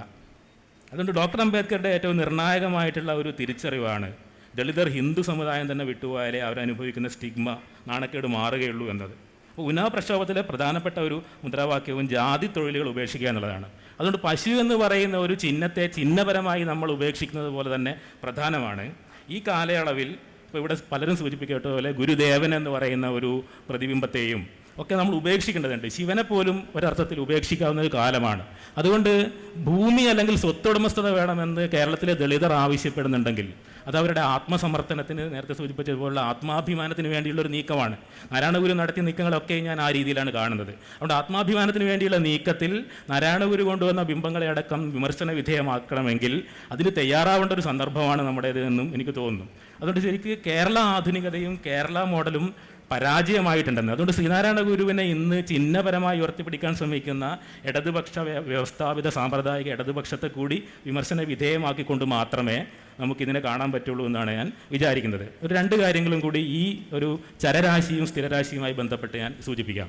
ഒന്ന്, ഈ ചരരാശി ഈ ബ്രാഹ്മണിക്കായിട്ടുള്ള ഒരു ക്ഷേത്ര സങ്കല്പത്തിലാണ് പ്രതിഷ്ഠ, ഒരു സ്ഥലത്ത് ഉറച്ചിരിക്കലാണ് സ്ഥിരരാശി. അതേസമയത്ത് ചരരാശി എന്ന് പറയുന്നത് നമ്മൾ മുത്തപ്പനെ എടുത്ത് നോക്കുകയാണെങ്കിൽ രണ്ട് വർക്കുകളാണ് എനിക്ക് നിങ്ങളുടെ മുമ്പിൽ സൂചിപ്പിക്കാനേ പറ്റുള്ളൂ. സൂചിപ്പിക്കാനുള്ളത് ഒന്ന് ദിനേശൻ വടക്കിനിയിൽ എഴുതിയിട്ടുള്ള ഒരു പുസ്തകമാണ്. ആ പുസ്തകത്തിൽ അദ്ദേഹം അത് തെയ്യത്തെക്കുറിച്ചാണ്. ആ പുസ്തകത്തിൻ്റെ പേര് NBS ആണ് ഇറക്കിയിരിക്കുന്നത്, അനുഷ്ഠാനം കാലം സമൂഹം. അതിനകത്ത് കാവിൻ്റെ ചലന നിയമങ്ങൾ എന്ന് പറഞ്ഞിട്ടൊരു ചെറിയ ലേഖനമുണ്ട്. അതിനകത്ത് അദ്ദേഹം സൂചിപ്പിക്കുന്നുണ്ട് ഈ കാവ് എങ്ങനെയാണ് ഇന്ന് ക്ഷേത്രമായിട്ട് മാറുന്നത്. കാവ്, മാടം, മറ, കോട്ടം, മടപ്പുര, കൊട്ടിൽ എന്നൊക്കെ പറയുന്ന ഒരു സ്ഥലം ഒരു പെർഫോമൻസിലൂടെയാണ് അതൊരു കാവായിട്ട് മാറുന്നത്. ആ പെർഫോമൻസ് എന്ന് പറയുന്നത് തോറ്റിയെടുത്ത് കൊണ്ടുവരികയാണ്. മുത്തപ്പൻ എന്ന് പറയുന്നത് ഒരു ഒഴുകി നടക്കുന്ന ദേവതയാണ്. തറവാട്ടിൽ വേരിറക്കി സ്ഥായിയായി നിൽക്കുന്നില്ല, മറിച്ച് സന്നിഗ്ധ ഘട്ടത്തിൽ ഓരോ വിളിപ്പുറത്തും ഇറങ്ങി വന്ന് തോൾതട്ടിയും അന്നന്നത്തെ കേടുപാടുകൾ തീർത്തും വിട്ടുപോയ കണ്ണികൾ കൂട്ടിച്ചേർത്തും നിർബാധം ഒഴുകി നടക്കുന്ന ഒരു ദേവതയാണ് മുത്തപ്പൻ. അതുകൊണ്ട് ബ്രാഹ്മണികായിട്ടുള്ള സങ്കല്പങ്ങൾ അനുസരിച്ചുള്ള ഒരു പ്രതിഷ്ഠ എന്നുള്ള നാരായണഗുരുവിൻ്റെ പ്രതിഷ്ഠകളെ അടക്കം വിമർശനാത്മകമായി നോക്കാനും അദ്ദേഹം ആട്ടിയോടിച്ച കുട്ടിച്ചാത്തനെ അടക്കം വളരെ സഹാനുഭാവത്തോടു കൂടി പുനരാനയിക്കാനും സാധിക്കേണ്ട ഒരു സന്ദർഭം കൂടിയായിട്ട് ഞാനിതിനെ കാണുന്നു. മറ്റൊരു ലേഖനം എനിക്ക് നിങ്ങളുടെ മുമ്പിൽ വയ്ക്കാനുള്ളത് ശ്രീ K. രാജൻ എഴുതിയിട്ടുള്ള ശില്പി രാജൻ്റെ ശില്പങ്ങളെ പറ്റി എഴുതിയിട്ടുള്ള പാഗൻ ആത്മീയതയുടെ പുത്തൻ വിഗ്രഹാവലി എന്ന് പറയുന്ന ചെറിയൊരു ലേഖനമാണ്. അതിനകത്ത് അദ്ദേഹം നിരീക്ഷിക്കുന്നു ശില്പിരാജൻ്റെ ശില്പങ്ങൾ ഒരു സവർണ വിഗ്രഹ നിർമ്മാണ പാരമ്പര്യത്തിൽ നിന്ന്, എന്ന് വെച്ചാൽ കണക്കിൻ്റെ കൃത്യത, ശൈലീകൃതമായിട്ടുള്ള മുദ്രകൾ, ആസനങ്ങൾ, ശാന്തരസം, അനുപാതം, ചേർച്ച, സമതുലനം, ഇത്തരം കണക്കുകളൊക്കെ ലംഘിച്ചുകൊണ്ടുള്ള ശില്പങ്ങളാണ് ശില്പിരാജൻ ഉണ്ടാക്കുന്നത്. അത് ശരിക്കും ജാതി പ്രവർത്തിക്കുന്നത് ഉദാത്തം, ക്ഷുദ്രം, വിശുദ്ധം, അവിശുദ്ധം തുടങ്ങിയിട്ടുള്ള ശ്രേണി നിർമ്മിച്ചുകൊണ്ടാണ്. ഇത് രണ്ടും കലർത്തുന്ന ഒരു പാഗൻ ആത്മീയതയിൽ ശരീരം, ആത്മാവ് തുടങ്ങിയിട്ടുള്ള ദ്വന്ദ്ങ്ങളില്ല. അദ്ദേഹത്തിൻ്റെ ഒരു വാചകം ഞാൻ ഇവിടെ കോട്ട് ചെയ്യാം. ചടുല ചുടലയാട്ടമാടുന്നവരുടെ ചണ്ടാള പ്രചണ്ഡ താണ്ഡവത്തിൻ്റെ ജൈവ തീക്ഷ്ണതയുള്ളതാണ് ഈ ശില്പഭാഷ. ഈഴവശിവൻ എന്ന് പറയുന്ന ഒരു വിഗ്രഹം ശില്പഭാഷയിൽ നടത്തിയിട്ടുള്ള ഒരു കുതിച്ചുചാട്ടത്തെ, അതിനുശേഷം അദ്ദേഹം നടത്തിയിട്ടുള്ള പ്രതിഷ്ഠകളുടെ ഒരു ശിവനടക്കമുള്ള പ്രതിഷ്ഠകളുടെ സവർണമായിട്ടുള്ള അളവുകളും തൂക്കങ്ങളും അളവുകൾ, ആ അളവുകളിൽ നിന്നു കൂടി പുറത്തു പോകേണ്ട, പ്രതിഷ്ഠയിൽ നിന്നും പുറത്തു പോകേണ്ട, ക്ഷേത്രങ്ങളിൽ നിന്നും കാവുകളിലേക്കും കാവുകളെ ക്ഷേത്രങ്ങളാക്കുന്ന ഒരു പ്രക്രിയക്കെതിരായിട്ടും നിൽക്കേണ്ട ഈ കാലത്ത് ഈ അർത്ഥത്തിൽ നമ്മൾ ആധുനികതയുടെ സവർണമുദ്രകളെയും ഗുരുവിനെ തന്നെയും വിമർശനാത്മകമായിട്ട് നോക്കിക്കാണേണ്ട ഒരു സന്ദർഭമാണ്. പക്ഷേ ഗുരുവിനെ ഒരിക്കലും നമുക്ക് ആ സന്ദർഭത്തിലേക്ക് ലഘൂകരിക്കാൻ പറ്റുമെന്ന് ഞാൻ കരുതുന്നില്ല. നിർബാധ്യത എന്നുള്ളത് ഞാൻ മനസ്സിലാക്കുന്നത് അദ്ദേഹം ആ സന്ദർഭത്താൽ ബാധിക്കപ്പെടാതെ ഉപേക്ഷാ മനോഭാവത്തോടുകൂടി നിർമ്മമമായി ഒരു കരുണയോടുകൂടി മാത്രം കർമ്മങ്ങളിൽ ഏർപ്പെട്ട ഒരാളെന്നുള്ള നിലയ്ക്ക് ഗുരുവിനെ ഇത് ബാധിക്കുന്നില്ലെങ്കിൽ പോലും നമ്മളെ ബാധിക്കും എന്നുള്ളത് കൊണ്ട് നമ്മുടെ ഇന്നത്തെ ഗുരുചിന്ത എന്നുള്ളത് നമ്മുടെ ചിന്തകളൊക്കെയും ഈ കോമയിലാണ് എന്നാണ് എനിക്ക് തോന്നുന്നത്. കോമയിട്ട് നമ്മൾ ദളിത് വിഷയങ്ങൾ വേറൊരു സ്ഥലത്ത് ചർച്ച ചെയ്യുന്നു, ഗുരുവിനെ ഇവിടെ ചർച്ച ചെയ്യുന്നു. ഈ ചർച്ചകളെല്ലാം കൂടി ഫോട്ടോഷോപ്പ് ചെയ്ത് ഒരുമിച്ച് കൊണ്ടുവയ്ക്കുമ്പോഴായിരിക്കും ഒരു പക്ഷേ ഇന്നിൽ ഈ വിഷയത്തിൻ്റെ ഒരു പ്രസക്തി വരിക എന്നും എനിക്ക് തോന്നുന്നു. ഇതെല്ലാം സമൂഹത്തിൻ്റെ തുറവിയിലേക്ക് പോകേണ്ട കാര്യങ്ങളാണ്. അതിലുള്ള ചില താക്കോൽ കൊടുക്കൽ മാത്രമേ നമുക്ക് സാധ്യമാകൂ. അജയ് ശേഖറിന് സംസാരിക്കാൻ അവസരം കിട്ടിയിട്ടില്ല. ഒരു കാര്യം കൂടി സൂചിപ്പിച്ചാൽ പ്രതികരിക്കുകയാണെങ്കിൽ നന്നാകുമെന്ന് തോന്നുന്നു. ഒരു പക്ഷേ ഹിന്ദുത്വ വിമർശനത്തിൻ്റെ ഒരു വഴി നാരായണ ഗുരുവിൽ നിന്ന് തുറക്കാൻ പറ്റുമോ? പിന്നെ സഹോദരൻ അയ്യപ്പൻ, നാരായണ ഗുരു തന്നെ ശിഷ്യപ്രമുഖനായിട്ടുള്ള ജോൺ തീർത്ഥ ഫാദർ തുടങ്ങിയ ആളുകൾ നടത്തിയിട്ടുള്ള ഹിന്ദുത്വ വിമർശനവുമായിട്ട് ബന്ധപ്പെടുത്തിക്കൊണ്ട് പറയുകയാണെങ്കിൽ നന്നായിരിക്കും. ഇപ്പോൾ ഏറ്റവും കാലികമായിട്ടുള്ള വിഷയം അതുതന്നെയാണ്. എങ്ങനെയാണ് കേരളത്തിൻ്റെ ആധുനികത ഹൈന്ദവ ദേശീയവാദത്തെ ചെറുക്കുന്നത്. അതാണ് നമുക്കിപ്പോൾ മാർച്ചിൽ തീരുമാനമാകാൻ പോകുന്ന വിഷയം. അതുതന്നെയാണ്. അപ്പോൾ അതുതന്നെയാണ് അറിവിനെക്കുറിച്ചുള്ള അദ്ദേഹത്തിൻ്റെ ഏറ്റവും അനുകമ്പാപൂർവവും ജ്ഞാനസിദ്ധാന്തപരവുമായിട്ടുള്ള പരികൽപ്പന, നൈതികമായ പരികൽപ്പന. അറിവ് അപരപ്രിയം എന്നാണ് അദ്ദേഹം. അറിവിനെക്കുറിച്ച് തന്നെ 3 ഓളം ചെറിയ കവിതകൾ എഴുതിയിരിക്കുന്നതിൽ അറിവല്ലാതെ ഒന്നുമില്ല എന്ന് ഒരിടത്ത് പറയുന്നുണ്ട്. ആ അറിവ് അപരപ്രിയമാണ്, അപരോന്മുഖത്വമാണ്. അപരത്വത്തെ അംഗീകരിക്കുക, അപരത്വത്തെ കണക്കിലെടുക്കുക, അല്ലെങ്കിൽ തുല്യതയുടെ, നീതിയുടെ, സമഭാവനയുടെ, സഹോദരൻ്റെയൊക്കെ ഭാഷയിൽ പറഞ്ഞാൽ സമഭാവന ശരണം എന്ന അർത്ഥത്തിൽ അപരോന്മുഖത്വം, അപരന് സുഖത്തിനായി വരയണം എന്ന ആ അദ്ദേഹത്തിൻ്റെ കർത്തൃത്വാന്തര നൈതികത, ആ നീതിയുടെ പ്രതലത്തെ അഡ്രസ്സ് ചെയ്തു. അതായിരിക്കും ഒരുപക്ഷെ ലോകാവസാനം വരെ നാണുഗുരുവിനെ നിലനിർത്തുന്നത്. അപ്പോൾ ആ രീതിയിൽ അറിവിനെക്കുറിച്ച് ഇത്ര അഗാധമായി അനുകമ്പാപൂർണമായിട്ട് കേരളത്തിൻ്റെ ഹിംസാത്മകമായ ജാതി ലഹളകളുടെ ഹിംസാത്മകമായ ചരിത്രത്തിൽ ഏതാണ്ട് 8-ാം നൂറ്റാണ്ടിലുള്ള സ്ഥാപിച്ച ഈ കിരാതമായ ബ്രാഹ്മണിസത്തിൻ്റെ ഈ തൊഴുന്തോറും തൊഴിക്കുകയും തൊഴിക്കും തോറും തൊഴുകയും ചെയ്യുന്ന ഗ്രേഡഡ് ഇനിക്വാളിറ്റിയുടെ, അംബേദ്കറുടെ ഭാഷയിൽ പറഞ്ഞ ശ്രേണീകൃത അസമത്വത്തിൻ്റെ 64 അനാചാരങ്ങളുടെ കേരളോൽപ്പത്തിയും കേരളമാഹാത്മ്യവും ശങ്കരഭാഷ്യവും അപശൂദ്രാധികരണവും ഒക്കെ കണ്ടിട്ടുള്ള ഈ കേരള മണ്ണിൽ കേരള മക്കളുടെ മാനവികതയെ വീണ്ടെടുക്കുക. കരുണാർദ്രമായ ബുദ്ധൻ്റെ ഭൂമിസ്പർശ മുദ്ര പോലെ അത്രയും കരുണാർദ്രവും അനുകമ്പാപൂർണവുമായിട്ടുള്ള, അത്രയും നൈതികവുമായിട്ടുള്ള ഒരു അപരോന്മുഖത്വം അവതരിപ്പിച്ചു എന്നുള്ളതാണ് അദ്ദേഹത്തിൻ്റെ അറിവ് അപരപ്രിയം, അപരോന്മുഖത്വം, ഓർക്കുന്തോറും നിറഞ്ഞ സൗന്ദര്യം. എല്ലാവരും ആത്മസഹോദരരെന്നല്ലോ പറയേണ്ടത്, ഇത് ഓർക്കുകിൽ നാം കൊല്ലുന്നതും എങ്ങനെ. അങ്ങനെയാണ് അദ്ദേഹം അനുകമ്പയിലേക്കും അഹിംസയിലേക്ക് പോലും, ബുദ്ധൻ്റെ അഹിംസയിലേക്ക് പോലും എത്തുന്നത് വളരെ മാനവികമായ യുക്തിചിന്തയുടെയും വളരെ വിപുലമായിട്ടുള്ള മൈത്രി ബന്ധത്തിൻ്റെയും പശ്ചാത്തലത്തിലാണ്. അപ്പോൾ ആ രീതിയിൽ ആ സമാനതകളില്ലാത്ത രീതിയിൽ ലോകാവസാനം വരെ നിൽക്കുന്ന രീതിയിൽ അവസാനിക്കാത്ത നൈതികതയുടെ വെളിച്ചമാണ് നാണുഗുരു. അപ്പം അതിനെയാണ് നാം വീണ്ടെടുക്കേണ്ടത്. ജയരഘു ചൂണ്ടിക്കാണിച്ചതുപോലെ നിരവധി സാന്ദർഭികമായിട്ടുള്ള അധീശത്വത്തിൻ്റെ അംശങ്ങൾ അദ്ദേഹത്തിൻ്റെ പാഠങ്ങളിൽ കറന്നിട്ടുണ്ട്. കാരണം ഒരുപക്ഷെ ആറാട്ടുപുഴയെ പോലെ വധിക്കപ്പെടുമായി. തൊട്ടു മുമ്പ് സാമൂഹ്യ പരിഷ്കരണത്തിലേക്ക് വന്ന ആറാട്ടുപുഴയെ ഉറങ്ങിക്കിടക്കുമ്പോൾ ചതിയിലൂടെയാണ് ജാതി ഹിന്ദുത്വം ഇല്ലാതാക്കിയത്. അപ്പോൾ അതുകൊണ്ട് തന്നെ നാരായണൻ എന്ന ഹൈന്ദവ നാമം സ്വീകരിക്കുമ്പോൾ ഒരു അവർണ യോഗിക്ക് അതിൻ്റേതായിട്ടുള്ള സാന്ദർഭികമായ രാഷ്ട്രീയമുണ്ട്. ജീവൻ നിലനിർത്തുക തന്നെയാണ് അതിൻ്റെ പ്രതിരോധത്തിൻ്റെ ഒരു ആദ്യ പാഠമാണ് സെൽഫ് ഡിഫെൻസ്. ബോധിധർമ്മൻ ഇന്ത്യ വിട്ട് 6-ാം നൂറ്റാണ്ടിൽ ചീനയിലേക്ക് ഓടിപ്പോയി ഷാവലിൻ ടെമ്പിളിൽ അദ്ദേഹം കളരിയെ കുങ്ഫുവായിട്ട് വികസിപ്പിച്ചതുപോലെ. അപ്പോൾ അത്തരത്തിൽ ആത്മവിദ്യയുടെയും ആത്മപ്രതിരോധത്തിൻ്റെയും ഒരു അംശം കൂടി അതിലുണ്ട്. പക്ഷേ അപരോന്മുഖത്വമായിരുന്നു അതിലേറ്റവും പ്രധാനമായിട്ടുള്ള സംഗതി. മാത്രമല്ല, ഈ വൃത്തി എന്നുള്ള സങ്കല്പനത്തെ തന്നെ നമുക്ക് ചോദ്യം ചെയ്യാനുണ്ട്. ഇപ്പം ജയരഘു മാത്രമേ ആ വിഷയത്തെ അഡ്രസ്സ് ചെയ്തിട്ടുള്ളൂ. അദ്ദേഹം പറഞ്ഞു നിവൃത്തി എന്നുള്ള അതിജീവനം എന്ന അർത്ഥത്തിൽ വൃത്തി സങ്കല്പം ഒരുപക്ഷെ താത്വികമായി ദാർശനികമായി നമുക്ക് വ്യവഹാരത്തിൽ ഉൾപ്പെടുത്താവുന്നതാണ്. പക്ഷെ ഒരിക്കലും ഇത്തരത്തിലുള്ള ഒരു രാഷ്ട്രീയ സാമൂഹ്യ സാഹിത്യ സന്ദർഭത്തിൽ നടത്തുന്ന ഒരു ചർച്ചയിൽ അറിവും വൃത്തിയും എന്നൊക്കെയുള്ള പ്രയോഗങ്ങൾ, വൃത്തി വളരെ അപകടകരമാണ്. കാരണം ശുദ്ധാശുദ്ധി സങ്കല്പങ്ങളിലൂടെയാണ്, വൃത്തിബോധത്തിലൂടെയാണ് ബ്രാഹ്മണിസം അതിൻ്റെ എംബോഡീഡ് ആൻഡ് എൻജൻഡേഡ് ആയിട്ടുള്ള കാസ്റ്റിനെ ഇവിടെ രൂഢമൂലമാക്കി ഏതാണ്ട് BC 1500 മുതൽ ഇവിടെ നോർത്ത് ഇന്ത്യയിലും 8ാം നൂറ്റാണ്ട് മുതൽ കേരളത്തിലും അടക്കി വാഴിച്ചിരിക്കുന്നത് വൃത്തി സങ്കല്പത്തിനാണ്, ശുദ്ധാശുദ്ധ അഭിരതികളിലൂടെയാണ്. അപ്പോൾ വൃത്തിയെ കുറച്ചുകൂടി രാഷ്ട്രീയമായിട്ട് ആ പരികല്പനയെ നാം പുനരാലോചന ചെയ്യേണ്ടതുണ്ട്. അതുപോലെ തന്നെ നാരായണ ഗുരുവിനെ ഒരിക്കലും ഒരു ഹിന്ദു സന്യാസിയാക്കാൻ സാധിക്കില്ല. കാരണം അദ്ദേഹത്തിൻ്റെ തന്നെ പ്രസ്താവം PK ബാലകൃഷ്ണനും മറ്റെല്ലാവരും തന്നെ കൂട്ടിയെതിരുള്ളത് നമുക്ക് സന്യാസം തന്ന നമ്മുടെ ഗുരുക്കന്മാരാണ് അവർ എന്ന് ബ്രിട്ടീഷുകാർ യൂറോപ്യൻ ആധുനികതയാണ് അദ്ദേഹം വാഴ്ത്തിയത് എന്ന് മാത്രമല്ല, രാമൻ്റെ കാലത്താണെങ്കിൽ ശംഭൂകൻ്റെ ഗതിയാകും ശൂദ്രമുനിയായ അക്ഷരം പഠിക്കുകയും പഠിപ്പിക്കുകയും ചെയ്ത ശൂദ്രമുനിയായ ശംഭൂകൻ്റെ ഗതിയാകും നമുക്കുണ്ടാവുക എന്നും അദ്ദേഹം അസന്ദിഗ്ധമായി പ്രഖ്യാപിച്ചിട്ടുണ്ട്.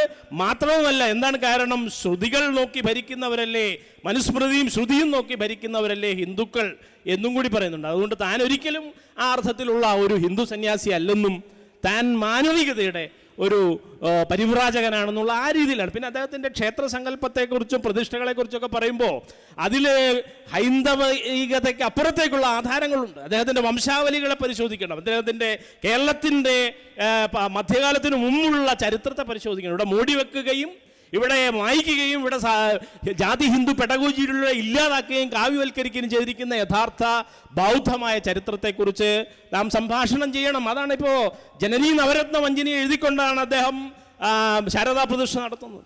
ആ ശാരദാ പ്രതിഷ്ഠ ബൗദ്ധമായ സരസ്വതി പ്രതിഷ്ഠയുടെയും ജൈന ശാരദാ പ്രതിഷ്ഠയുടെയും മാതൃകയിലും റിച്വലിലുമാണ് അദ്ദേഹം നടത്തിയിരിക്കുന്നത്. ഒരു മാസത്തെ ഒരു പ്രക്രിയയിലൂടെയാണ് അത് ചെയ്യുന്നത്. അപ്പോൾ അത് ഒരിക്കലും ഹൈന്ദവമല്ല. ഇതെല്ലാം ഈ പള്ളികൾ തന്നെ പിടിച്ചെടുത്തുകൊണ്ടാണ് മധ്യകാലത്ത് ഈ ക്ഷേത്രാരാധന, ബിംബാരാധന, അതുപോലെ വിഗ്രഹം, വിഗ്രഹലക്ഷണം, ഐക്കണോഗ്രഫി, ഇതൊന്നും ഹിന്ദുത്വത്തിൻ്റെ സ്വന്തമല്ല. ഇതെല്ലാം ബൗദ്ധ ജൈന. ഇപ്പോൾ കവി സച്ചിദാനന്ദൻ തന്നെ കഴിഞ്ഞ മധുഭൂമി ആർട്ടിക്കിളിൽ വ്യക്തമാക്കിയിരിക്കുന്നത് പോലെ ബാബറി മസ്ജിദിൻ്റെ ഒരു ചരിത്രം എടുത്താലും ഇത് നമുക്ക് കിട്ടും. ആദ്യം ബൗദ്ധമായിട്ടുള്ള നിർമ്മിതികൾ, അത് പിന്നീട് ജൈനമാക്കുന്നു, ജൈനത്തിൽ നിന്ന് അതിനെ ഹൈന്ദവീകരിച്ചെടുക്കുകയാണ്. അപ്പം ഈ രീതിയിലുള്ള ഒരു വംശാവലി ചരിത്രം, അദ്ദേഹത്തിൻ്റെ പേര് തന്നെ തീർത്ഥങ്കരൻ്റെയോ ബാലബുദ്ധൻ്റെയോ പേരാണ്, നാണു എന്നാണ് വയൽവാരം വീട്ടിൽ പിറന്ന കുഞ്ഞിന് മാടനാശാനൊക്കെ പേരിട്ടിരിക്കുന്നത്. നാണുവാണ്, നാണം കുടുങ്ങിയിരിക്കുന്ന നാണപ്പൻ. നാണു എന്ന് പറയുന്നത് നാണപ്പനിൽ നിന്നാണ് വരുന്നത്. നാണു, നാണൻ, നാണപ്പൻ, നാഗപ്പൻ, പൊന്നപ്പൻ, ഇങ്ങനെയൊക്കെയുള്ള പേരുകളെല്ലാം ബുദ്ധൻ്റെയോ തീർത്ഥങ്കരന്മാരുടെയോ പേരുകളാണ്. അപ്പോൾ ആ രീതിയിൽ അദ്ദേഹത്തിൻ്റെ പേര് പോലും തികച്ചും ശ്രവണമാണ്, ചമണമാണ്, ഓണമാണ്, ശ്രാവണത്തോട് ബന്ധമുള്ളതാണ്. അപ്പോൾ ആ രീതിയിൽ കേരളത്തിൻ്റെ യഥാർത്ഥ ചരിത്രം മഹാനായ അശോകൻ്റെ കാലം മുതലുള്ള BC 3ാം നൂറ്റാണ്ട് മുതലുള്ള പട്ടണത്തും മതിലിലെ കീഴടിയിലുമൊക്കെ വളരെ വ്യക്തമായിരിക്കുന്ന ബ്രാഹ്മി ഗ്രാഫിറ്റികളോടുകൂടി ആർക്കിയോളജിക്കൽ തെളിവുകളോട് മുന്നോട്ട് വന്നിരിക്കുന്ന ബൗദ്ധ ചരിത്രത്തെ പരിശോധിച്ചാൽ മാത്രമേ, അദ്ദേഹത്തിൻ്റെ തന്നെ പഞ്ചശീലങ്ങളാണ്, അദ്ദേഹത്തിൻ്റെ കരുണ, സത്യം, ധർമ്മം, ദയാ, നീതി, ഇങ്ങനെയൊക്കെയുള്ള പ്രതിഷ്ഠകൾ, ഇതൊക്കെ തന്നെ തികച്ചും ബൗദ്ധമായ വ്യാഖ്യാനങ്ങൾ, മ്ലേച്ഛമായ വായനകൾ, ഇസ്ലാമികവും ക്രൈസ്തവവുമായിട്ടുള്ള വായനകളാണ് ഇവിടെ ഉണ്ടാകേണ്ടത്. ആ രീതിയിൽ അപരോന്മുഖത്വത്തിൻ്റെ ഒരു പ്രവാചകനായി, അപരോന്മുഖത്വത്തിൻ്റെ ദാർശനികനായിട്ട് വേണം, എത്തിക്സിനെ അഡ്രസ്സ് ചെയ്തിട്ടുള്ള ലോകത്തിലെ തന്നെ ഏറ്റവും മുൻനിര ചിന്തകനായിട്ട് വേണം നാണുഗുരുവിനെ ഇപ്പോൾ വീണ്ടെടുക്കാൻ.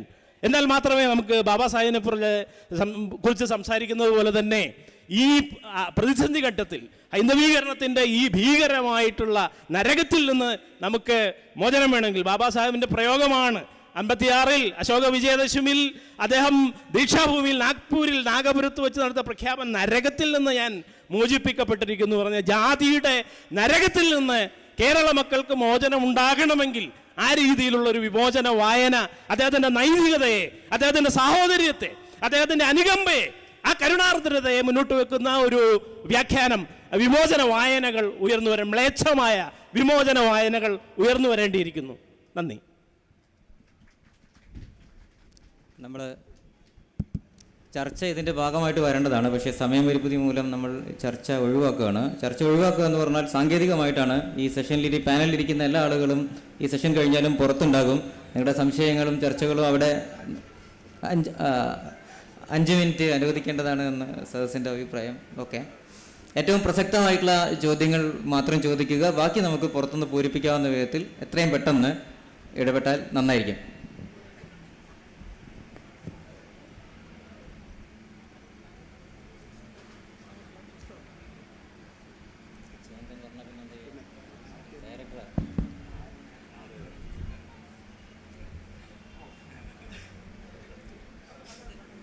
ചോദ്യങ്ങൾ പെട്ടെന്ന്.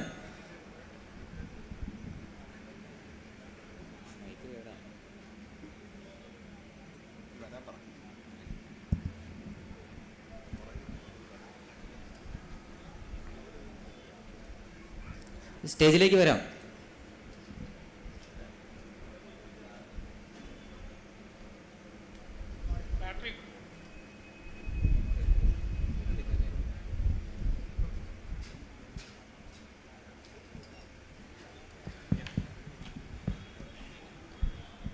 ഹലോ,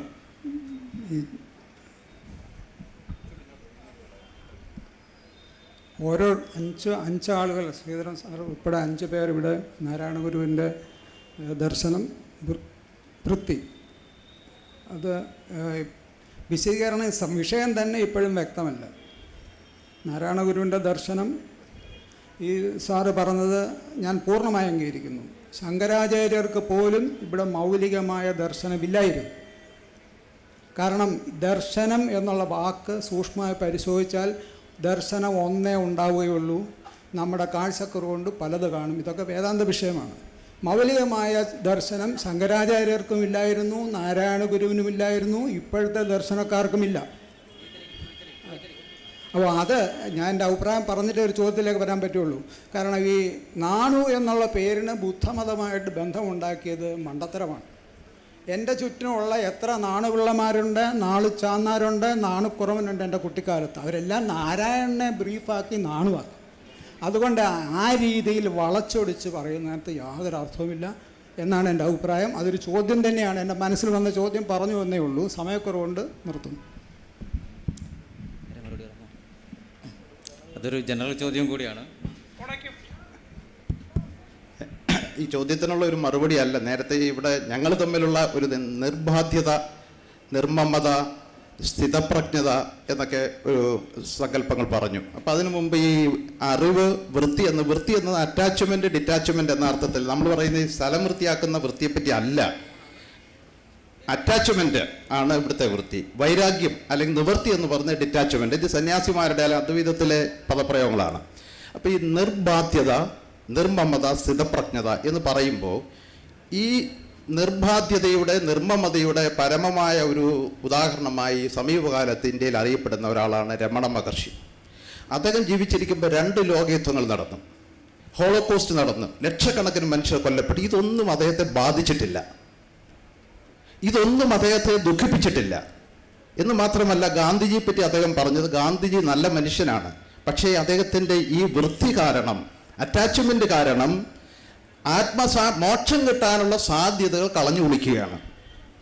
ഈ നിർബാധ്യത എന്ന് പറയുന്ന മനോഭാവം ഒരു രോഗമാണ്, കുറ്റകരമായ, ക്രിമിനലായ മനോഭാവമാണ്. ഇതാണ് അതിനെക്കുറിച്ച് എനിക്ക് പറയാനുള്ളത്. ഒരു കാര്യം മാത്രം, നാണു എന്ന പേരിനെ കുറിച്ച് യഥാർത്ഥത്തിൽ ശൈവിസവും വൈഷ്ണവിസവും തെന്നിന്ത്യയിൽ ഉടലെടുക്കുന്നത് തന്നെ അപ്പരുടെയും സമ്പന്നരുടെയും ഭീകരമായ വംശഹത്യാപരമായ ശൈവ ഫംസിലാണ്. ഇളംകുളം കുഞ്ഞമ്പിള്ള അദ്ദേഹത്തിൻ്റെ എല്ലാ ചരിത്ര ലേഖനങ്ങളിലും അത് ആവർത്തിക്കുന്നുണ്ട്. അപ്പോൾ 10-ാം നൂറ്റാണ്ടിന് ശേഷമാണ് വൈഷ്ണവ ക്ഷേത്രങ്ങളും മഹായാന വിഹാരങ്ങളും ജൈന പള്ളികളുമാണത്. അപ്പോൾ അത് പിടിച്ചെടുത്ത് നാരായണ വ്യവഹാരം ഉണ്ടാകുന്ന മധ്യകാലത്തിന് ശേഷമാണ്. യഥാർത്ഥത്തിൽ എഴുത്തച്ഛനിലൂടെ അതിനു മുമ്പ് ചിരാവഹമിയുടെ 14-ാം നൂറ്റാണ്ടിലെ കൃതിയിലൂടെയൊക്കെയാണ് രാമനും വൈഷ്ണവിസവും കേരളത്തിൽ സ്ഥാപിക്കപ്പെടുന്നത്. അപ്പോൾ നമ്മൾ ചരിത്രം പഠിക്കണം. അപ്പോൾ എഴുതി വായിക്കുകയൊക്കെ ചെയ്യുന്നവർ നമ്മുടെ ജാതി ഹിന്ദു പെഡഗോജിയുടെ പ്രശ്നം കൊണ്ടാണ് ഇത്തരം വയോധികർ പോലും ഇത്തരം ചരിത്ര നിരപേക്ഷമായിട്ടുള്ള ചരിത്രാഭാസങ്ങൾ പറയുന്നത്. അപ്പോൾ നമ്മൾ പ്രാഥമികമായി സൗത്ത് ഇന്ത്യയുടെയും കേരളത്തിൻ്റെയും ചരിത്രം പഠിക്കുക. അപ്പോൾ മാത്രമേ എപ്പോഴാണ് ഈ ഭക്തി പ്രസ്ഥാനങ്ങളും ബ്രാഹ്മണിസത്തിൻ്റെ ആധിപത്യവും കേരളത്തിൽ ഉണ്ടായത് എന്ന് മനസ്സിലാവും. അതിനുശേഷം മാത്രമേ വൈഷ്ണവനാമം ഉണ്ടാവുള്ളൂ. ഹലോ ഒറ്റ ചോദ്യമുണ്ട്. രഘു പറഞ്ഞതിനോടല്ല, മൗലികതയെക്കുറിച്ച് രഘുവും ചോദ്യകർത്താവും പറഞ്ഞതിനെക്കുറിച്ച് എനിക്ക് ചെറിയൊരു നിരീക്ഷണമുണ്ട്. ഒരാൾ മൗലികമല്ല എന്ന് പറയുമ്പോൾ എന്താണ് മൗലികത എന്ന് ആദ്യം നിർവചിക്കാൻ നമ്മൾ ബാധ്യസ്ഥരാണ്. അപ്പോൾ എന്താണ് തത്വചിന്തയിലെ മൗലികത? അപ്പോൾ ഇത് മുമ്പേ പറയപ്പെട്ടൊരു ഉത്തരമാണ്, പക്ഷെ ഇവിടെ പറയാതെ നിവൃത്തിയില്ല. ഹിന്ദുസ്ഥാനി സംഗീതത്തിൽ ആരും പുതിയ കൃതികൾ ആലപിക്കുന്നില്ല. അപ്പോൾ അതിനകത്ത് ഒരാളുടെ മനോധർമ്മം എവിടെയാണ്? ആലാപനത്തിലാണ് വരേണ്ടത്. അപ്പോൾ നാരായണ ഗുരുവിൻ്റെ ആവിഷ്കരണത്തിലെ മൗലികത എവിടെയാണെന്ന് നോക്കുന്നതിന് പകരം ഇതൊക്കെ ഇവിടെ പറയപ്പെട്ട അദ്വൈതത്തിൻ്റെ ആവർത്തനമാണ് എന്ന് ഉച്ചരസത്തിൽ പറയുന്നത് തത്വചിന്ത എന്ന് പറയുന്ന മണ്ഡലത്തിലെ മൗലികതയെക്കുറിച്ചുള്ള ഒരു അങ്ങേയറ്റം നിരുത്തരവാദപരമായ ഇൻസെൻസിറ്റിവിറ്റിയാണ് എന്നാണ് എൻ്റെ അഭിപ്രായം. അല്ലെങ്കിൽ മൗലികത എന്താണെന്ന് പറയണം. രണ്ടാമത് നിർബാധ്യത എന്നുള്ളത് ബുദ്ധിസത്തിൽ നാഗാർജുന അടക്കമുള്ള ആളുകൾ കർത്തൃത്വത്തെക്കുറിച്ച്, ഏജൻസിയെക്കുറിച്ച് മുന്നോട്ട് വെച്ചിട്ടുള്ള ഒരു സിദ്ധാന്തമാണ്. അത് ഒരു ക്രിമിനൽ കുറ്റമാണ് എന്ന് പറയുമ്പോൾ ശരിക്ക് അവിടെയും തത്വചിന്താപരമായിട്ടുള്ള ഒരു തയ്യാറെടുപ്പ് കുറവാണ് ഞാൻ കാണുന്നത്. അതുകൊണ്ട് രഘുവുമായിട്ട് ദീർഘമായിട്ടുള്ള തത്വചിന്താ സംവാദത്തിന് ഭാവിയിൽ സാധ്യത കാണുന്നു എന്ന് മാത്രമേ എനിക്ക് പറയാനുള്ളൂ. ഗണിതപരമായൊരു കൃത്യത ഈ പരിപാടിയിലെ ഷെഡ്യൂൾ ഉള്ളത് കൊണ്ടാണ് ചർച്ച ചൂട് പിടിച്ചു വരുന്നൊരു സമയത്ത് നിർത്തേണ്ടി വന്നത്. അതിൽ നമ്മൾ സങ്കടം രേഖപ്പെടുത്തുകയാണ്. ഈ ചർച്ച ഇവിടെ അവസാനിക്കുന്നില്ല. മാത്രമല്ല, പുറത്ത് തുറന്നു കൊണ്ടുപോകാവുന്ന രേഖപ്പെടുത്തപ്പെട്ട സംഗതികളാണ് ഇതെല്ലാം തന്നെ. നിർബാധ്യത അടക്കമുള്ള കാര്യങ്ങൾ നിസാറിൻ്റെ പുതിയ പുസ്തകത്തിലെ ഒരു അധ്യായത്തിൻ്റെ പേര് തന്നെയാണ് ഗുരുചിന്തന ഒരു മുഖവുര. രഘു ആവട്ടെ, അനുകമ്പ ദശകത്തെയും ദേവദശകത്തെയും കുറിച്ച് അജയ് ശേഖർ എഴുതാവട്ടെ, എല്ലാം സമീപകാലത്ത്, എനിക്ക് തോന്നുന്നു ഈ വർഷമോ കഴിഞ്ഞ വർഷത്തിൻ്റെ അവസാനമോ വന്ന പുസ്തകങ്ങളാണ്. കേരളത്തിലെ ഒരു ബൗദ്ധിക സമൂഹത്തെ സംബന്ധിച്ചിടത്തോളം ഈ ചർച്ച ഇവിടെയുള്ളത് ഒരു ചടങ്ങായി കാണുകയും അത് പുറത്ത് നടക്കേണ്ട ഒരു സംഗതിയാണ് എന്ന് തിരിച്ചറിയുന്ന ആൾക്കാരാണ്. നാരായണ ഗുരു എന്തു വില കൊടുത്തും നമ്മൾ പഠിക്കേണ്ട, അതിൻ്റെ രാഷ്ട്രീയമായ അന്തർധ്വനികളെ മനസ്സിലാക്കേണ്ടതാണ് എന്ന് തിരിച്ചറിയുക എന്നുള്ളതാണ് ഈ ചർച്ചയുടെയൊക്കെ ഒരു ഉദ്ദേശം. മാത്രമല്ല, ഒരു ചർച്ചയ്ക്കകത്ത് ഉൾക്കൊള്ളാൻ പറ്റാവുന്ന വിധം ചെറിയൊരു മേഖലയിലല്ല നാരായണ ഗുരുവിൻ്റെ വൃത്തിയും നാരായണ ഗുരുവിൻ്റെ എഴുത്തും. അത് പുനർവായനകൾക്ക് പുതിയ വഴികൾ തുറക്കുന്നുണ്ട്. ഇത് പങ്കെടുത്ത എല്ലാ ആളുകൾക്കും നന്ദി രേഖപ്പെടുത്തുക. മാത്രമല്ല, ഞാൻ ഇവരോട് ഒന്നുകൂടി മാപ്പ് ചോദിക്കുന്നത്, ഇത് കുറച്ചുകൂടി എനിക്ക് തന്നെ ക്ലിയർ ചെയ്യേണ്ട കുറേ കാര്യങ്ങളുണ്ടായിരുന്നു. അത് ആ തരത്തിലേക്ക് തുറന്നു കൊണ്ടുപോകുവാൻ സാങ്കേതികമായ തടസ്സം ഉണ്ട്. എങ്കിലും ഇതിന് സഹകരിച്ച എല്ലാ ആളുകൾക്കും നന്ദി രേഖപ്പെടുത്തിക്കൊണ്ട് ഈ ചർച്ചയിൽ ഇനി ആർക്കെങ്കിലും ബാക്കി എന്തെങ്കിലും ചർച്ച തുടരണമെങ്കിൽ ഈ സെഷന് ശേഷം ഇവർ പുറത്ത് ഉണ്ടാകും. അത് ഉപയോഗപ്പെടുത്തണമെന്ന് മാത്രം അഭ്യർത്ഥിച്ചുകൊണ്ട് ഞാൻ അവസാനിപ്പിക്കുന്നു.